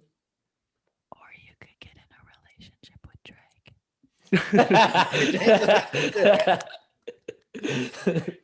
The point being that he's going to be taken very shortly. So don't bank on that. There's a lot of competition there. So my point being that, at the time of listening, like it might be too late here. So all you have to do is bring people to self-perfected. And at the end of that process, you're going to find a qualified man or someone who's willing to even build themselves into a man. Let me tell you something. I was not a man when I started this process. Same. Definitely the same. Fucking weak. Right. But Katie, but hey, guess what? Cameron wasn't either. Mm-hmm. Like nobody was. Right. So and so the proof is, the truth is, because we have the proof, we know how to build men. We know how to build women. We know how to support each other to mature, to get to that advanced stage of development where we can actually give back to each other, right? To learn to, what this process is really about is learning to work in a group rather than just being self-interested. So if you're a man, guess what? Do the same thing. Share this group with 10, 15, 20, 100 other women, and that will weed them out, right? Same thing for a woman. They have 10, 15, 20, 100 other men, and that will weed them out. And then when you distill it down, you're going to see the people who are participating, who really want more, who really want to live by principle, because it's not our principles. It's not, oh, come listen to our, no, those are just the principles that have developed over the entire existence of the fucking planet, of that yield the best result. And you are seeing the living expression of it. For example, anybody who's ever been to the Cope's house, you walk in there, and because of Katie and Cameron's agreement, because Cameron pushing himself to learn to communicate with Katie, Katie pushing herself to learn to communicate with Cameron, develop their individual expressions of being able to flow like water, so that they're not always both just trying to be smarter than each other or dominate each other. I'm right, you're wrong. It's like letting go of all that and learning to work together. You walk into that house and it's like the weight just leaves your body.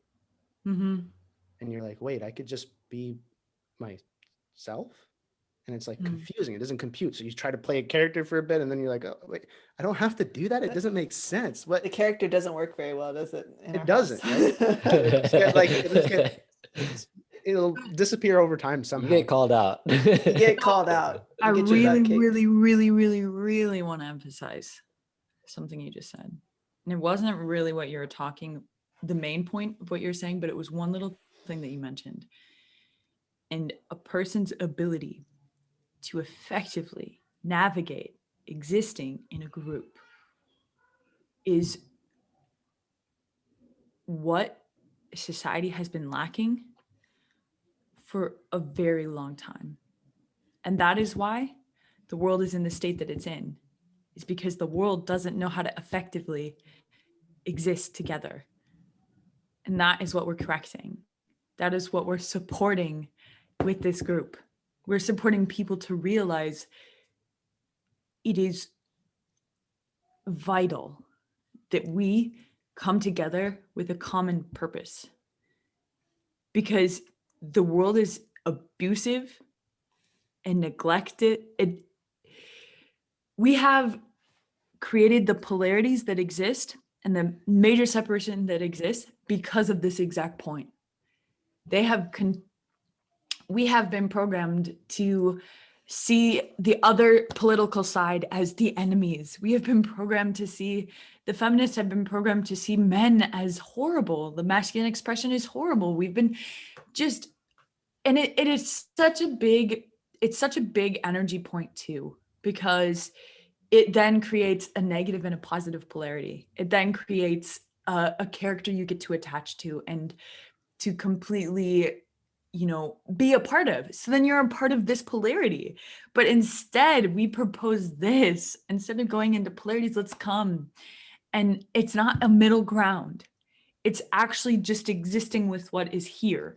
So it's not even on that scale of polarities, guys. We're just literally taking all life into consideration. Let me add something to that. Yeah. And you can continue on, but like, that's also what we're saying, not just within joining our group, as far as knowing how to interact within a group, but also within the family itself. That's what we're talking about, is that you don't know how to operate within a group. That's why you think it's got to be like equal in this specific way. It's a very limited understanding of what equality is, isn't it? Right. And so, yeah, you have to learn how to navigate in a group, but also understand what your role is within that group and where your strengths are, where the other person's strengths are, and also improving yourself so that, like what you were just saying with like food, I'm into the baking and everything, right? But like just that point of being able to, hey, if I make this adjustment, how does that change things? And how does that create things even better? And there's so many things that you can learn within that, but that will take your baking just in that specific realm to the next level, right? But also within the relationship and within a group and within a family, especially within a family, especially within like having children. This is something from my perspective. I don't have kids yet, but from my perspective, I can see that you know of. I don't know if you guys know, but in one of the trainings in Gin, Kevin says that, and then somebody says that you know of, and he's like, "Wow, oh, geez, like in the higher levels." It's pretty funny. It's pretty funny. But what I was getting to with that is that I can see with the homes that I go into, with students that I interact with, I can see just this point of me being stable and being there consistent with them, and then actually them learning from me. I can see the attachment that they gain because of it, and 100%. The way that they regard me, it's really like highly regarded, as in like some parents have told me like they won't talk to me. They told me they will only talk to you. And I'm like, what? But it makes sense. I can see really clearly because I'm actually helping them to become more effective. I'm actually there with them. I'm not judging them. I'm there like actually helping them to grow and cultivate themselves. And so this is something that you want out of your partner. You don't want them, like Jess was saying, having to give all they've got at work and then come home and then not even having any time for themselves. And then like, what kind of children are they going to raise, right? As opposed to being a part of this cohesive. Yeah, that's why it's so important to be self-honest, because it doesn't work. Like it doesn't work. Like I that whole idea of like the men need to take equal responsibility for raising the kids. It's like, all right, well, let's look really at your house. I want to really see, like, you should record yourself. I want to see all the details of your house. That's why we have you guys come, because I want you to see, like, we've found what really works. What really works is me dedicating myself to the kids when they're little, right? And that's not, and really supporting myself to not see that as a burden, like understand the vision of what we're creating. understand that we're working on developing really effective human beings who are not dealing with all the trauma. Because look at the effect of trauma on a kid's life. That's why I told that story about Gloria Steinem, because she has literally like spawned, and not all by herself, but a lot of traumatized women have spawned an entire movement of social justice that is creating this kind of like fuck up that we're in now. And no one's willing to be honest about the fact that like, hey, is it possible that you believe the things you believe because you experienced a lot of trauma when you were a kid? That's almost like we can't even talk about it. Like could you imagine somebody with that kind of a communication ability and writing Right. ability if she was supported effectively as a child? Exactly. And so if we were to understand better that trauma and a lot of the problems that we see in this world, and a lot of even the parts of the male expression that we don't like, because a lot of women would say, well, yeah, but men do rape and men do all this and they are aggressive and blah, blah, blah. They're violent. They're more likely to be violent. They'll shout out all these statistics, right? I'm like, well, yeah, but what was their home life like? What was each individual home life like for those kids? So it's like, if we want to create a better world and we want to create men who are more effective and not suppress the male expression, because it comes out in neuroses, right? It's not good for us to turn men into women. That is not a good idea, right? I think China is facing that right now, right? They're walking through that whole like trying to re-masculinize men, right? But it's not best to suppress either side of things. I've learned that within my own life, like not suppressing the feminine expression, not then trying to force myself to go in it, but just play with everything, like play with your expression. And parents should have the freedom to be able to do that. And if we really want to change the world, we'd be talking about stuff like that, not about blocking the sun rays so that we can change the temperature on the earth. We'd be talking about, hey, how do we completely change this human experience? Because for the majority of people in this world, it's totally messed up. And it's rooted in what the parents are teaching the kids. Like that is the core of how we're perpetuating, for example, something like racism or sexism.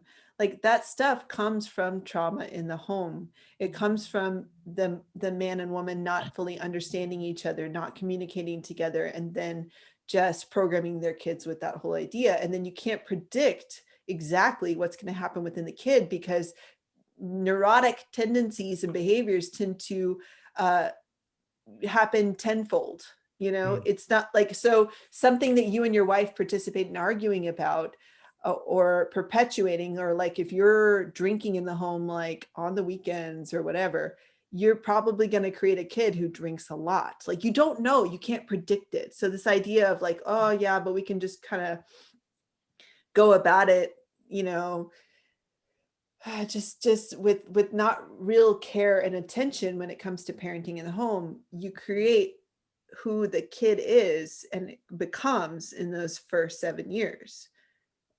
So if we would just as a society understand, and that's what we understand in Self-Perfected, like we get that we're supporting people to understand and walk through that, like, and we're supporting a lot of adults to go back and support themselves, so they're not constantly, their life is not constantly dictated by that programming that they had as a kid. And so I agree with you guys, like if you want to have kids, like this is what the group is for. Imagine what our kids are going to be like and capable of working as a group together. They'll be even better than us because they won't have coming from the starting point of having to deal with all the trauma of and having to search and search and search. My kids are going to understand the purpose and why it's so cool to work in a group. And I just want to emphasize also, it's like Cam and I are not special. We walked the tools that you guys are all using. Like we walked Destiny, we use TechnoTutor. We don't just promote it. We actually use it on a daily basis. We use it with the kids. Like our kids do self-forgiveness. Our kids are walking all the points that are talked about in Self-Perfected. There's nothing extra. There's nothing special. We are normal. I love that. Bernard always said, I'm normal. Like you're the weird one. And that's what's so we support Max to understand that too. It's really cool walking him through that of like, hey, like, you're really amazing, you're really cool, but the things that you're able to do, every kid would be able to do if they weren't put into an environment that's not supportive for them. If they were supported effectively, every kid could do what you do. You're actually normal. Like, your ability, and he gets so excited about that, because it's like you get to turn that, it's like you're not competing. You're actually like, there's kids out there like you, like, that are able to do what you could do. It's just, we have to support everyone to understand how a kid should be properly supported. And it's really cool because he'll go to the playground and to sell kids and parents on using TechnoTutor and like talking with us about like how to become even smarter, right? I got a great video of him today. I was like, hey, Max, how do you spell the word jealous? And he like spells it. I've got a video of it. But it's really cool because lately he like wants to, I'm talking about having kids you can really genuinely be proud of. You know what I'm saying? Like, Well, not that fake pride. On the, but on the like, leaders call right before Max came Mhm. up and he was hanging out, and then Yeah. just in real time, he just started doing algebra. Oh yeah. Yeah. And it's funny because Cameron was texting me. He's like, "Hey, Max can do this," and he gave me an example. And then as I watched Cameron doing the example, I'm like, "Oh, he's gonna give him the same example that he can already." He gave him a different one that he'd never done before, and I was like, "Oh, snap. Oh!" And then he's explaining it in a way that I've never even thought of before. I'm like, "Oh, damn, dude! Like, he's teaching." We me. don't fake it. Like, I got that video I got of him was the first time I'd ever asked him to spell it, and he learned them yesterday in TechnoTutor. He's been asking me every day, I want to do an emotions list. I want a list of emotions. And I'm like, well, don't you want to do your like spelling words? So we've been working, because we've been working through these like first grade spelling lists. And he's like, no, I don't want to do spelling words today. I want to do emotions. And he'll tell me which ones he wants to learn. And I'm within myself, sometimes I'm like, okay, this is like an 8-letter word. Like, is this going to be, because we had to walk through like him being able to build up to like doing these more complex words. But it's, again, it's happening so exponentially, his growth, that he just tells me what he's ready for. Right. But it's like, if you want kids like that, we're showing you how to do it. Mm-hmm. Max is not special. Seneca's not special. We walk through challenges, but I'm telling you, like, okay, let's say you want to, okay, well, you want to set it up where your kids are supported best. Have your wife at home, make the money, build yourself so that you're not stressed about money. In our current structure, our current economic system, this is what you've got to step up and do. Otherwise, you're going to have a shitty life. Like, that's nobody is helping you to understand this. No one's telling you this. But like, do what we're talking about, and you will have what we're having. And it'll be even better for you because you don't have to sit around and figure things out. Like, you're just doing it. You're just supporting yourself, stabilize yourself, make money, let your wife be home. When the women in this group also will walk through this feminist programming stuff, you get to release a lot of that pressure of feeling like you have to go do these things. Mm-hmm. And it's cool talking with Maylat because she gets that. Jess gets it. You know, you guys get it. But like, I got to release a lot of that pressure of like, I'm supposed to be like these women, and instead just really get to know who I am and what I like to do. Yeah. And yes, there are going to be things you don't like doing, like cleaning up poop off of stuff, you know, but who else is going to do those things? Why have we become this, especially as women? I was talking with Mayla and Megan about this yesterday. We're like, we want to avoid the messiness of life instead of just like embracing that and understanding these are things that need to get done. And luckily we have technology to make things easier. I mean, we have vacuum cleaners and there's these jokes in the feminist like groups of like, well, if men just think they can just give us vacuum cleaners and that'll be all good. It's like, well, I'm really glad they're vacuum cleaners. I'm really glad they're I've got a great dishwasher. I really like my dishwasher. I definitely want I use it like you have, because it's next level. You have literally 4 shelves. You guys, typically dishwashers have 2. She has 4. She has one for the silverware. True? There's one for the small there's cups. 3. 3? No, but you have the silverware, the top thing for the silverware too. There's silverware, top drawer, bottom drawer. But it's really cool because it's European and it's got like some kind of drying technology that doesn't use like hot, like it doesn't use heat. It uses like some kind of evaporation technology. It's European. I don't know. But anyways, so what's really cool. That's how I explain things too. If we were all in alignment with each other, we'd be making our home lives better. Like, I'm all for technology. Some people are like, oh, we should never have let women have like dishwashers and stuff, washing machines and stuff like that. That's so stupid. Again, because that freed up time so they can go work or something. Is that like right? Yeah. Oh my yeah. God. But again, that's awful. Again, let's get rid of all, if you would just start questioning what you're being told and instead look at common sense of like, yes, a woman's home life should be made easier and automated with all these things, because then she can be a better mom for the kids. But if we automate things so much that we totally lose that human experience and lose like our connection to life, which is so necessary, right? Like if we just totally automate everything and don't ever physically get out and be in the world, you know, like if we're just doing everything in VR and we're not really being here present, or if we just automate, like automating childcare was or putting that into a system was a bad idea. That created a bad consequence. And so there's things that are automated that are good, that save time, that are supportive, that didn't need to be like overly done, like washing clothes. Like I don't need to spend 12 hours a day washing clothes. You know, it's funny. I was recommending people watch that show Victorian Farm because on the BBC made it, because it's so cool to see, oh, women really, really had it hard back then. You know, like they're constantly on the floor on their knees, like scrubbing stuff. Right. And it's like, so feminism was born out of that, like anger towards that, dealing with that, instead of, hey, okay, we still need a woman in the home directing things and managing things. And I had to work through it, but I really like it and I enjoy it. And I enjoy taking on and directing how things can go in the house and to be able to have fun with my kids. Like, that's just fun, you know? Honestly, so that to me was the most amazing thing out of watching all the points of view develop, even watching your hair color change. Like it was a like reflection of your expression of femininity. I swear it was like really cool. You know, remember when you went blonde, right? Yeah.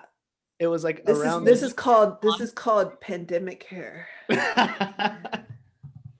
Well, my point is, it was like, there was this particular point where it was like, you posted this story of yourself dancing in the kitchen as you were tidying up. And it blew my mind because that's when it clicked. I'm like, oh my God, like she's totally changed. If she can do that, then anyone can do fucking anything. Like, right? So were you gonna say something? I was just gonna say, I really do genuinely enjoy like being here, physical, doing the dishes. Like it's, and I see that being in your house, right? But it's like, I could tell it's exactly what you're saying. It's like, as you're doing it, you're like, oh, blah, blah, backtrack. But after you deal with that, you're like, oh, like, this is just like, it's just a physical thing that needs to get done.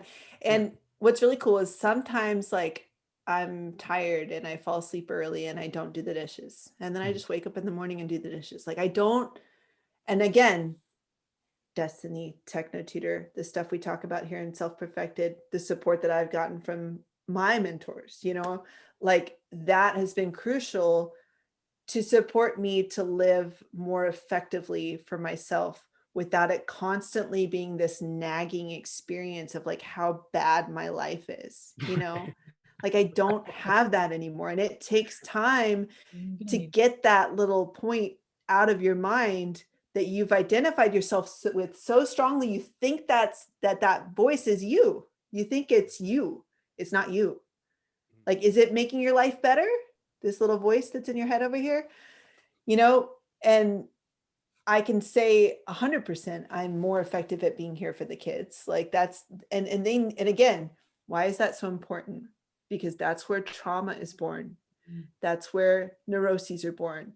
This is where psychotic behaviors are born. This is where violence comes from. It all comes from what's going on in the home in the first 7 years. So if we can understand that and promote the woman to be able to relax and chill and be here and take care of her responsibilities in the home, and understand that men have a much harder time doing that, right? But understand that both expressions are needed for kids. Because again, like I said, Cam gives something to the kids I can't give them. I've tried, it comes from this fakeness. Like even being rough with them, I'll watch, and he's like so good at just being gentle enough, but rough enough with them. Whereas me, it's like, I do it, but it's more challenging for me. Whereas him, it comes very naturally. I'm like, I'm learning from him in those situations. But if you don't have that in the home, it's much harder. It's much more, if we're looking at creating what is the best possible environment for kids, this is what we're talking about.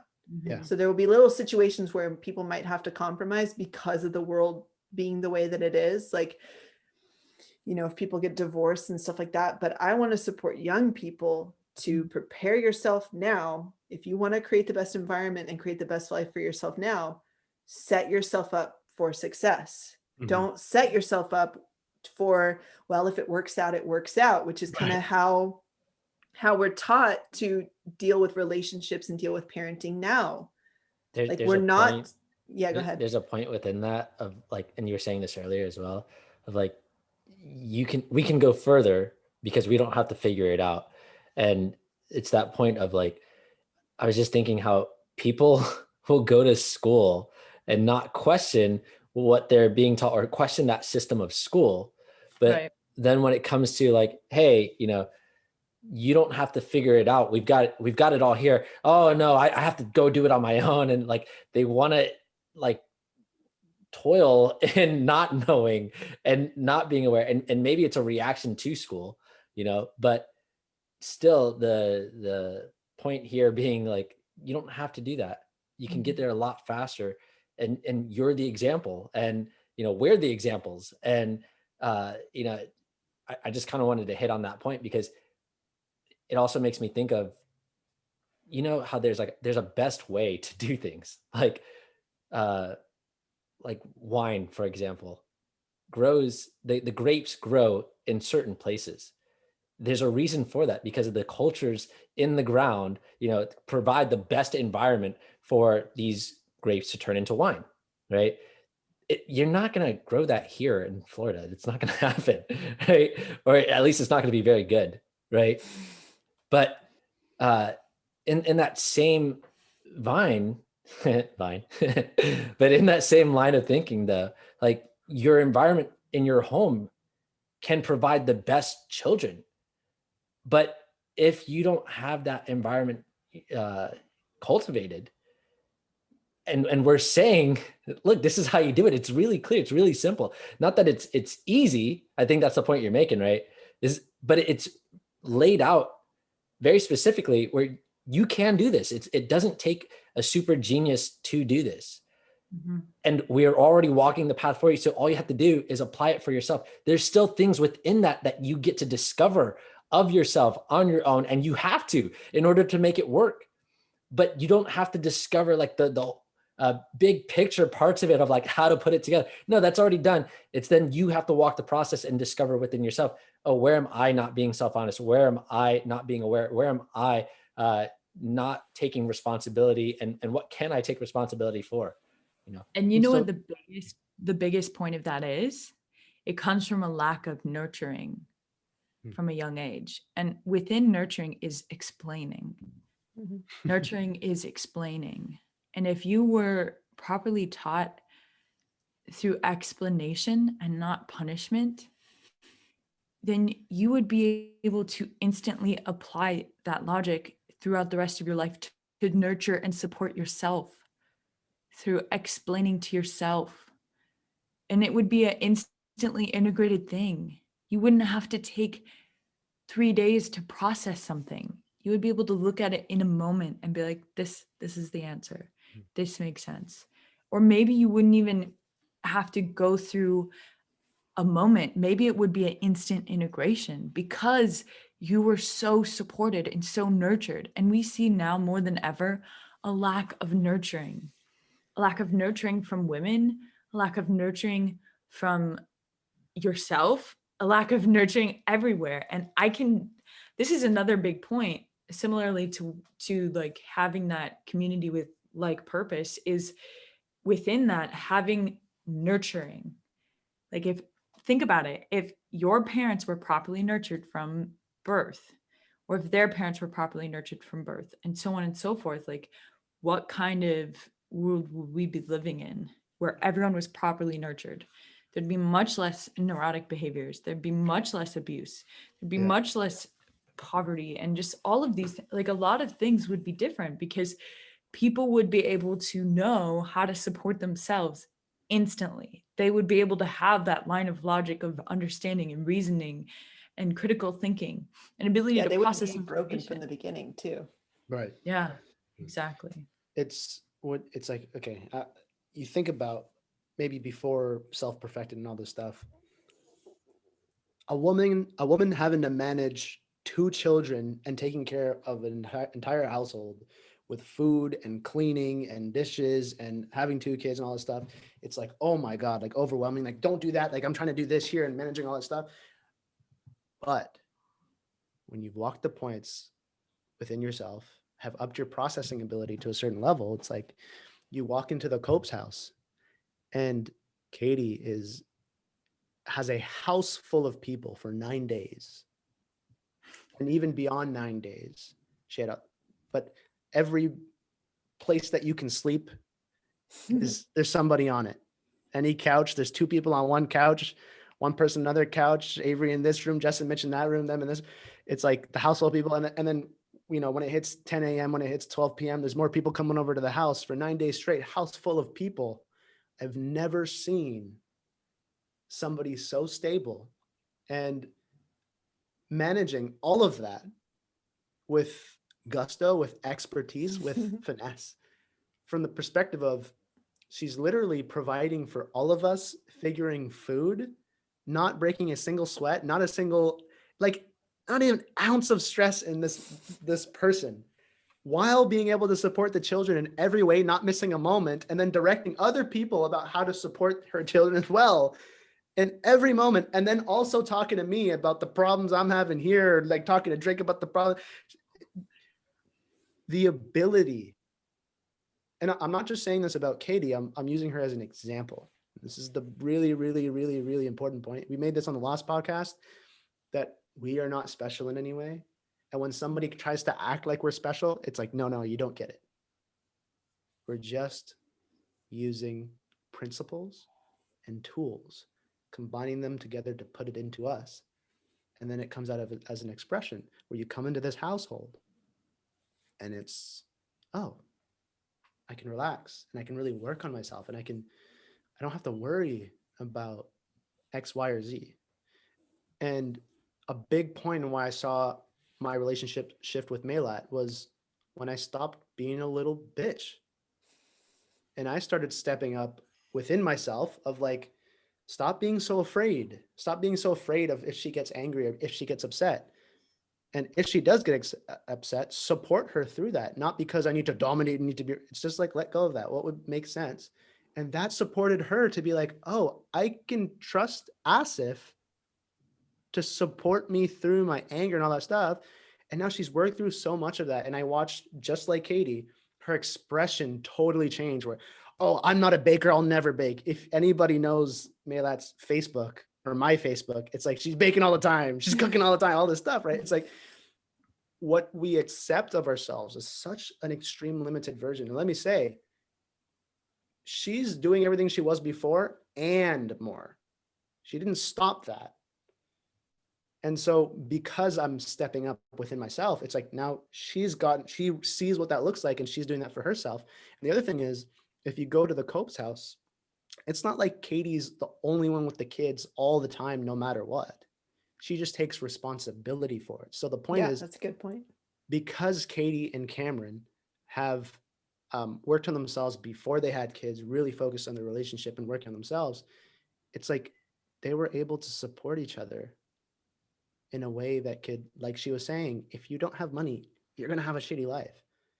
So because of the agreement that you guys have and the way you guys work with each other and learn to work as a team, it's like Cameron and you together have created some freedom for yourself, some space, or it's like he doesn't have to be gone all the time and whatever the case may be. Or if he's working from home, he doesn't have to be like gone all the time. It's like he can spend that time with the kids. Like right now, for example, like literally right now, the reason why you're all getting blessed with Katie's bars, spells right now is because they are actually living what we're talking about right now. And so having that space to, really, I love your hair, Jess. Great. But having that space. But I'm oppressed, right? As if. Right. Yeah. An You're an oppressed housewife. You didn't choose this, right? Right. There's nothing oppressive about it. It's just I'm taking care of a lot of the basic needs of any human being. Like, let's be honest.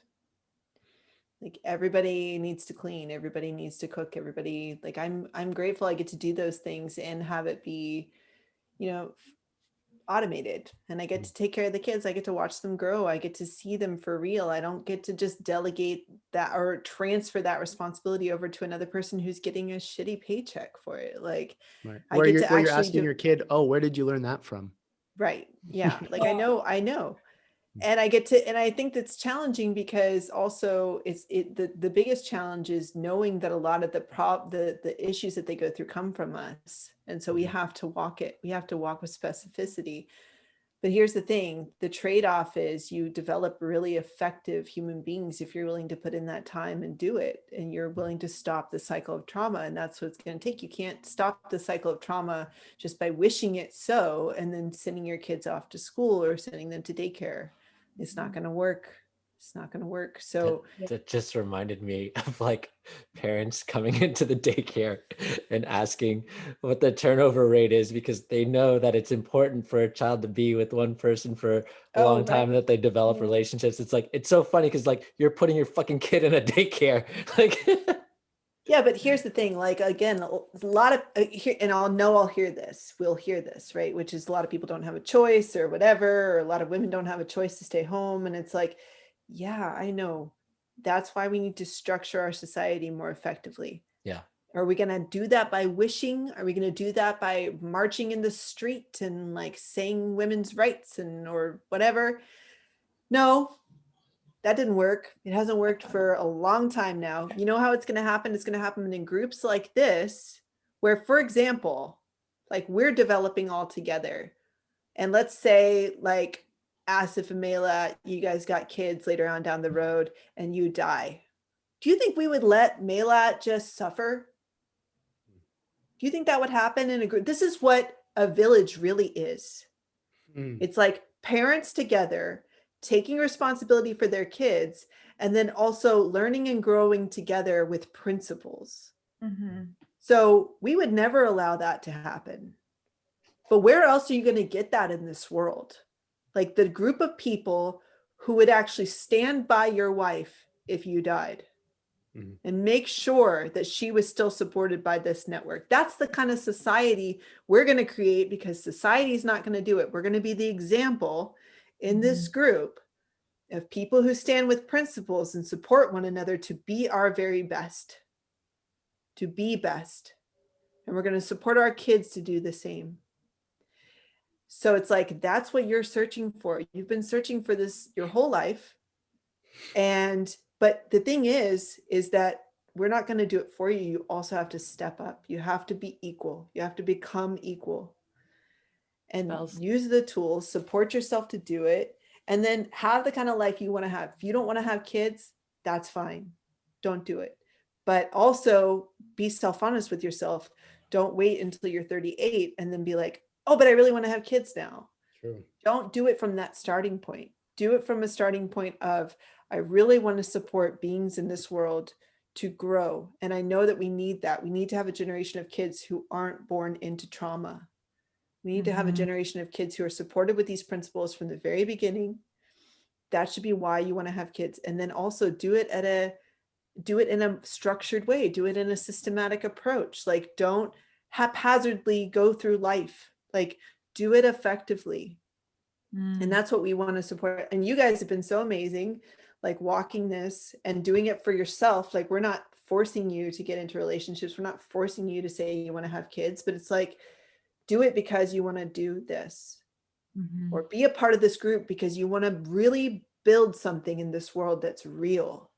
And you want to support people to wake the fuck up out of their little like fantasy land, that if we just go about it and we're not actually supporting everyone in this world, that we're going to create. I mean, look, now we're just focused on escaping, going off to Mars, like going off to getting off the planet, right? Like all the sci-fi is Or like virtual reality. right, exactly. So instead, why don't we all be here? Why don't we why don't we create this group to actually support one another? Use the tools that we know work. Why do we know it works? Because I'm literally showing all of you. You guys got to see, like you were saying, Asif, when you come to my house, you get to see what parenting really is.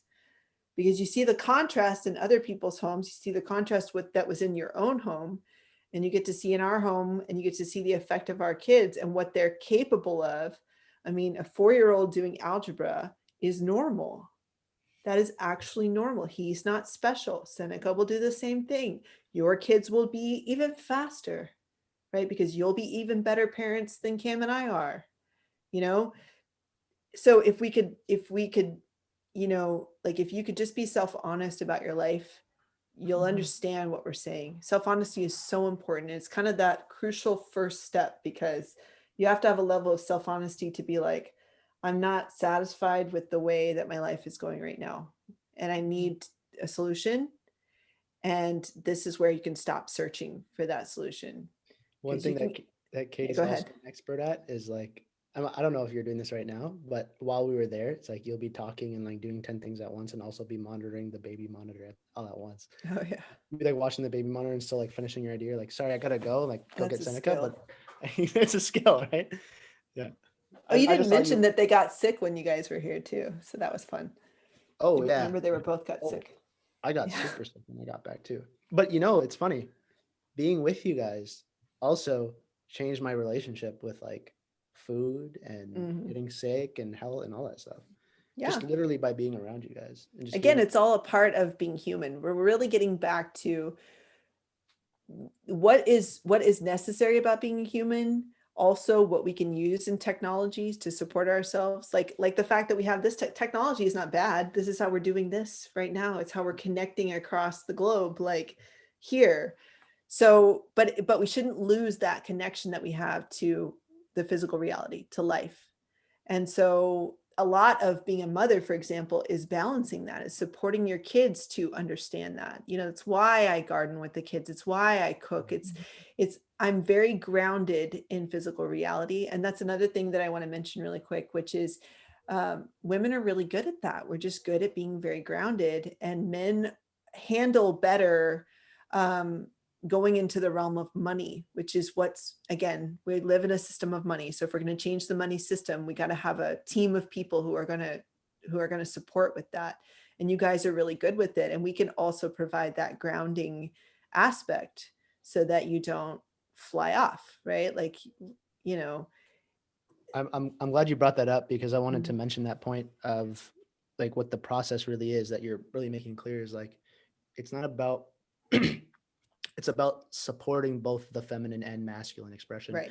And it's like, you know, at first it's like I'd be like near the beginning of a relationship, it's like I'm telling her where we're going and she's like, yeah, but where's, you know, show me now, like where's the proof, right?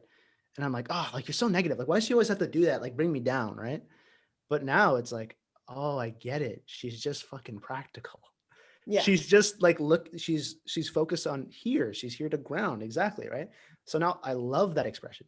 She's going through everything that can go wrong. And I'm like, yes, give this to me. I need this perspective. So then I'm solving them. And then we're both clear when I let go of, oh my God, you're just blah, blah, blah. You're just trying to bring me, oh my God, we're just, right. It's just like, oh, okay, cool. Let's go. What else? Oh yeah. What if that does happen? Okay. We could do this. Okay. But what if that happened? Okay. We could do that. All right. So are you good? I'm good. Okay, let's go. See, now imagine if we had a society where that was, right now we're in a polarity. We were in a very masculine dominated, like women being oppressed. That's true. Women were being oppressed very harshly. If you go read like all the texts and, you know, they talk about women being the other man, like the lesser man, right? Like exactly. If you go read these religious texts and stuff like Aquinas and stuff like that. And now we're in a very female dominated environment where the male expression is not allowed, like it's a taboo, right? Instead of it being, Like, let's come together. That's what Self-Perfected is about. This is not a male dominated environment. This is that's why we have the women's group. Like Jess is directing all the women in our women's groups. We have this way of supporting the actual effective expression of human beings that aren't neurotic, that aren't the polarities, that aren't us going into what we're not, like these fake characters that are not real, that actually, if you were to self-honestly look within yourself, it creates a lot of friction within you and a lot of stress. And it's why people are going through a lot of the health problems that they're going through, because the body is like a cohesive point. And so we're taking all of that into consideration, all of it, and we're being honest and like that's the real truth, right? We're walking that together. And that's why this group is so unique, because there's a hunger for that. And you can see it if you use common sense, you can see it. And yes, it's going to trigger a lot of your identity, right? Because you've identified, like I did, I identified with the feminist, but then I actually within myself desired to be the male expression. And so I wasn't supported within that effectively, because I wasn't able to see how I could participate in everything that I see as strength, right? So that's what this group is about. And that's what's so cool. I love seeing everyone coming through and having these realizations and then sharing what they're getting from it, because it was never about me and Cameron being the ones. We always want the group. And it's so fun to watch you guys doing this podcast, leading the groups, talking, because it's so clear to me that you guys have integrated this. And it's not like you're just taking it on because of this, like you're not just taking on a fake character. It's become a part of your life. And it's so cool. Like, just like you're seeing me grow, I'm seeing you guys grow so much. And it's so cool to see. And I think everyone else is getting to see that too, because you've seen from the beginning of the podcast, right? Like the podcast was such a good example of you guys really growing so much. And so for those of you who are going to walk with us, like, do it, come in the groups, participate, use the tools, support yourself, reach out when you don't know what to do, like get support. And if you're not going to walk it, you're going to see who we are as a group in 10 years from now. And you're going to wish you had, because we've got what we need. You're going to see Max and Seneca grow so much, but you're going to see us step into and actually changing systems in this world. Yep. And it's like, what did you spend the 10 years doing? I'm like, really when glad. you're ready, do it. I'm so glad you mentioned that, because I empathize, or I actually sympathize to really experience that when there's somebody who was part of what we were doing like 2 years ago, 3 years ago, but they fucked up. And they're talking to us now. And I can feel their emptiness. I can feel this like this utter regret of, I can't believe I didn't see it. I can't believe I let this go by. I can't believe I didn't, basically just do what you guys were suggesting to do, because in the waste of time. Exactly. That's the biggest regret, is like, oh my God. So I'm going to do it now. I'll become a distributor now. I'll get Technotutor now.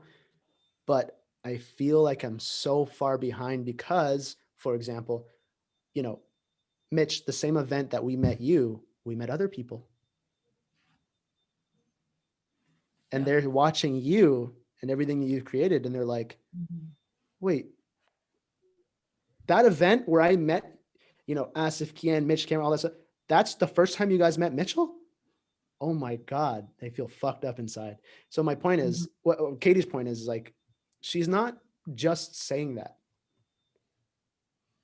You will see that change in 10 years. Dude, that's part of the reason why I even got Technotutor in the first place, was because I had known Cameron and Katie from a gin event where we hung out in Orlando, and I was like, oh, they're cool. I like them, right?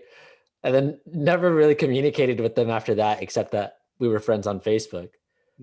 And then I could see over the years, like, holy shit, what the fuck is going on in their lives? Like, their lives are changing. Like, fuck, I gotta get in contact with them. Like, what's going on here? And I'm missing the boat, And now I'm definitely glad to be a part of it because You got I a lot can, of things planned too.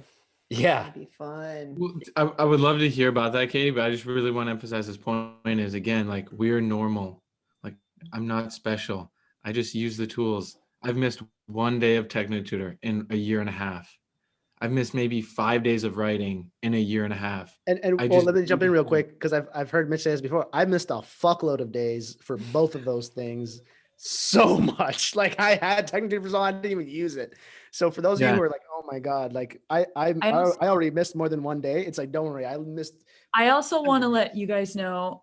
So these 4 people on the podcast, they did exceptionally well in school. I struggled so much to even get like C's and B's in school. Like I was not wow, I just had something come up inside me. This is so interesting. cool. Live on the podcast with Jessica. Her letting you know that it's okay. No matter what background you came from, even if you weren't a mathematician, even if you weren't the best person in your class, I'm pretty sure both Drake and Asif were the best in your class. Even if you didn't go to psychology school, like literally. Which didn't teach me anything. You learn more in DIP Light, which is a free course. Agreed. No matter how ignorant you think you are or how bad at school you think you are, like for all those people who growing up you were so frustrated because school came so much more naturally to other people and you had to like work your ass off to get a B or a C, like it's okay. No matter what starting point you come from, like you can rebuild. That's why we have these tools. These tools are going to help you become more effective. These tools are going to help you restructure those things so it's not as difficult. It is hard. And obviously things are going to come up when you're working through these points. But that's why we have the support system, because there's people who are really come from backgrounds where school wasn't necessarily super difficult, but that doesn't mean that they had everything structured properly. But then there's also people like me who I really did struggle. I really, really did struggle in school. And I've supported myself with these tools to come to a point where I can spell words automatically. You guys, I never thought that was a thing. I didn't even know that was a thing. I thought you had to think, really think about how to spell every single word. I didn't realize you could move your eyes further along the page as you were reading. I thought you had to read one word at a time, you guys. Like I had no idea. I had no idea that you could process information at a faster rate. And now I'm at this place where we listen to podcasts at like 2x speed and we're taking in all the information and we're just, reading just did all of the, it's fascinating. It's fascinating. I'm reading out loud and my eyes are on the line underneath as I'm still saying the line above. You know what I mean? And so it is possible. And I've only been using these tools for a little over a year, you guys.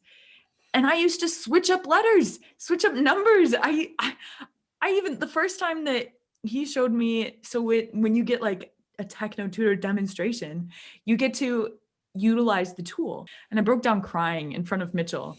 Like this is the second time I'd ever seen him. And third time technically, but the second time like of him meeting with me in person. And I just broke down in tears. I'm like, I don't want to keep doing this. Let's not move on. I know I need this tool, obviously, but I don't want to keep doing this.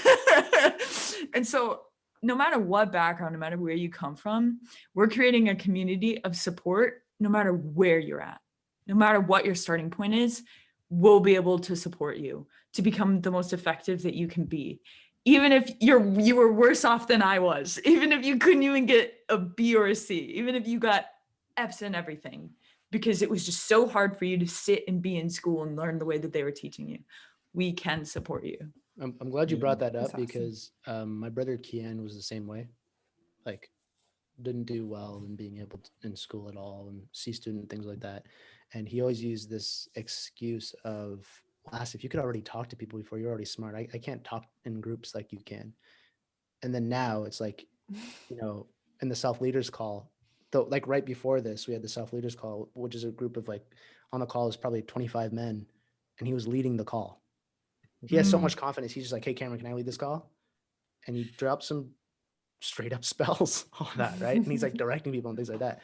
So the point is, don't allow any excuses, and don't suppress the excuses either. Like, bring it up and look at it, right? It was really cool. We appreciate you being so expressive, because it's like, what, you're gonna feel bad for feeling bad? Right. Like, why? Right? Especially men too, right? It's like, you're not allowed to cry and all that stuff. It's like, me and my brother work through things together all the time. We would never have been able to do that if it wasn't for the principles, if it wasn't for the group. There was this thing of like, for example, I'll give you one pertinent example that I thought I would go. I used to think about this, because as I developed my relationship with my brother, I was like, man, we really talk about everything except for sex. And I would think, I'm like, are we gonna go our whole life like never talking about girls, period? Like, girls, masturbation, sex. Like, no, that's way too fucking weird. Are we gonna go our whole life never transcending that? And then there was this point where we talked about it, and then we're like, oh my God, dude, have you ever had that thought, like, we're never gonna talk about girls, sex, and masturbation? Right? He's like, yeah, 100%. And then we broke that barrier, and now nothing is off limits. And I truly feel 100% comfortable with my brother. I truly feel 100% comfortable with my partner, Maylad. You know what I mean? And so that's what we're actually here to do. The reason why we visit the Copes is not to go, like, not because they're the center of attention. The point is to take the principles, because they've just been walking this journey longer than we have, and take that home to our home. So now when people come into our home, we started hosting people, right? When people come into our environment, they're like, wow. And I know that Cameron sees that. I know that Katie sees that. I know that Avery sees that. And they're like, okay, these people really get it. Because at the end of the day, you listening to this, don't think, oh man, it's so cool what these guys are doing. So cool what this group is doing. You are the group. It's your responsibility to, like Katie said, become equal. And the way you do that is by, in your community, become that family who lives by principle. Become that family who's here to create a community of people that see what you're doing and is like, wait, why are you guys so stable and so cool and doing financially well and have such a great relationship and support your kids so effectively? What do you guys do? And then you say, yeah, I got this sick cult I'm a part of. You'll really love it. Right? Yes. It's awesome. Yes, I love that. I think one thing that would be cool to touch on even briefly before this is over is, Katie, if you'd be open to sharing a little bit about what's in the pipeline and what you see, because I know right now you're so focused obviously on Max and Seneca because they're in those pivotal formative years. But I know, as we all know, there's a lot down the road in the next 10, 15 years, but you want to just share a little bit for the audience from your perspective of what's to come and what we're creating. Yeah, that actually touches to we'll do it quickly. That actually touches on what I was going to say earlier, which is for women, this idea that the motherhood burden, you're burdened to that your whole life. It's like, no, I realize when the kids are really little, they require 100% of my focus, and the home requires a lot of my focus too. And if I automate that, it makes it a lot easier to be able to do it later on, if I deal with all the thoughts and stuff like that.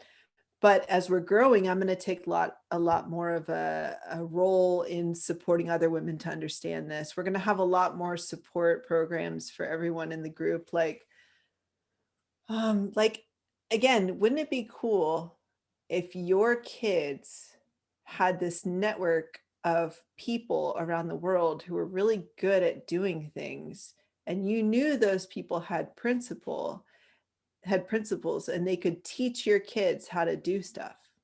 Like, wouldn't you want your kids to, and so like a lot of people are unsure about how they're gonna bring their kids home and not send their kids to school, like where their kids gonna learn to do the things that they're gonna do, or like where are they gonna learn math? And I'm like, I mean, who else do you want to learn math? I'm teaching my kid, my 4-year-old, algebra, like, and it can be done. Your kid could do it too. So it's like this whole idea of like, where's my kid going to get these skills that they need? Well, let's have this network of people who are learning these amazing skills themselves, perfecting these skills. And then we have that available for kids to be able to do, to actually mentor with people you can trust. Because how many times do you interview the teachers at your kids' school and really get to know them? You don't even know if they're using drugs. Like, you have no idea. You don't know if they're getting drunk or if they're drunk at school. Like, you have no idea. You don't know if they have a history of psychosis. You don't know about any of that. And we're actually not allowed to ask about it, right? So it's What? like, well, No. you aren't. Like, in a lot of ways, like Yeah. like, right, it's like work discrimination. Like, you can't Right. discriminate against people who are like dealing with mentally, like, you don't know if the teacher your kid has is like dealing with being bipolar or depressed or something like Oh that. my gosh. So it's like, but and then also they're in a stressful environment. Like, having 10 kids in a classroom, and a lot of times it's way more than that, but I use 10 because it's like, as a mother, like having 10 kids is in my house by myself, having to raise them every day would be insane. But it's like, imagine if you had that kind of network for your kids here, you know, and you know the people, because we're all communicating with each other, we're connecting. Imagine if you had a place, like places around the US where it's like your kids could go and like have a summer where they're getting to learn how to garden, they're getting to learn how to take care of animals if you can't give them that at home, right? But they're learning how to be with other kids and experiment with that. And you can also build that in your communities that you have, but we're going to start showing examples of how that would look, right? So, I mean, that's what we're going to be doing at the next property that we have. We're going to be building a place where it's like, you're going to bring your kid, you're going to bring your kids, and we're going to show what a community can really look like without it being like a commune, like the hippie style of thing, but like how a community would look like getting together, having events, not just having events like as a success group, but it's like the people there you can trust because they're living the principles. And if not, you can also trust yourself to be able to call that person out on it, which is such a cool thing. You guys got to experience that when you're at my house. It's like, if you're talking to my kid and I can see you're manipulating the situation, I'm going to say something to you, but I also know you can handle what I'm saying to you, and Right. that you can make the correction quickly, you know? So it's like, imagine having adults around who are not just trying to manipulate your kids and abuse your kids or trying to suck energy from them. It's like, you guys are actually all enjoying each other. And if kids get into a conflict, you have adults who can step in without trying to punish, without Right. trying to like force some kind of behavior on them, and instead come with common sense. Have a parent who can sit down on the ground with the two kids and like support them to deal with this conflict that's coming up, instead of one kid having to suppress themselves in order to appease the parental desires or something like that, right? So there's so much that we can develop. I'm coming at it from more like the empathy perspective, right? Of like, look at this cool network and community that we can build. But I know from Cameron's perspective, it's like also the bigger point of, we need to change the system, because not every parent at this very moment can do what we're doing, especially if they have no access to, like, there are parents in India and in China who are just like living in total abject poverty, who don't have access to running water, who don't have access to sanitation, they don't have access to even the basic requirements, and they have to spend their entire day focused on getting that stuff so that their kids don't get sick and die. So for those of us who are not in that situation, we need to start focusing on communities, but also develop systems in our world that make sure that we're actually caring for human beings on this planet. And it's not about capitalism versus socialism. It's not about and communist or anti-communist. All that stuff is such bullshit, that if we could just instead come together, look at what do you need in your life? What do your kids need? And let's start creating systems in this world to make sure that everyone gets access to that, because you're not better than another person just based on where you're born, you know? Seriously. And it's not going to happen in any other way. How many centuries have we lived where it's just existed like this, where, you know, it just depends on where you're born, what family you're born into, in terms of what life you get to lead. And then we wonder, you know, like I was saying earlier today, is that if you wonder why men rape, if you wonder why men start war, if you wonder why people murder each other, it's like you look at their childhood. You look at the stress that their parents were under. You look at whether they were abused. You look at what, you know, what system their parents had to put the kids into in order to just survive on a daily basis. If we change those things, we can change the world in one generation. You know, it really starts there. And so that's, I know, our bigger vision. And then also what we're going to start creating for self-perfected, for techno-tutor people, and just really hone in on supporting this group, because we can't do it by ourselves. Even all of us here, we can't do it by ourselves. And we knew that from the beginning, Cameron and Avery and I, we knew we couldn't do this by ourselves. And so we're looking for the right kind of people who can understand what we're saying and step up and be like, okay, I'm done with the self-interested, just baseline life that I've been living. I want to have some fun for real. And I want to do it not at the expense of other people, but I want to do it in a way that helps other people, that encourages other people, not from a charity perspective where you pass over $1 and some kid somewhere gets access to something, right? That's the thing we're constantly sold on. But it's like supporting people in your community to start to understand the greater purpose of us as human beings here on Earth. And if we can do it here locally, we start to spread that out. We start to support systems that support everyone in this world to be able to do that.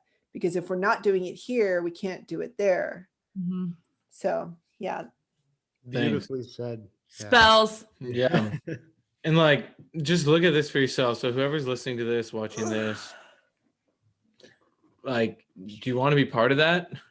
Or do you want to just go with status quo and just have a fairly mediocre life, ups and downs, raise kids that, you know, have to go to school, whatever? Like, are you okay with that? Knowing that this is the alternative.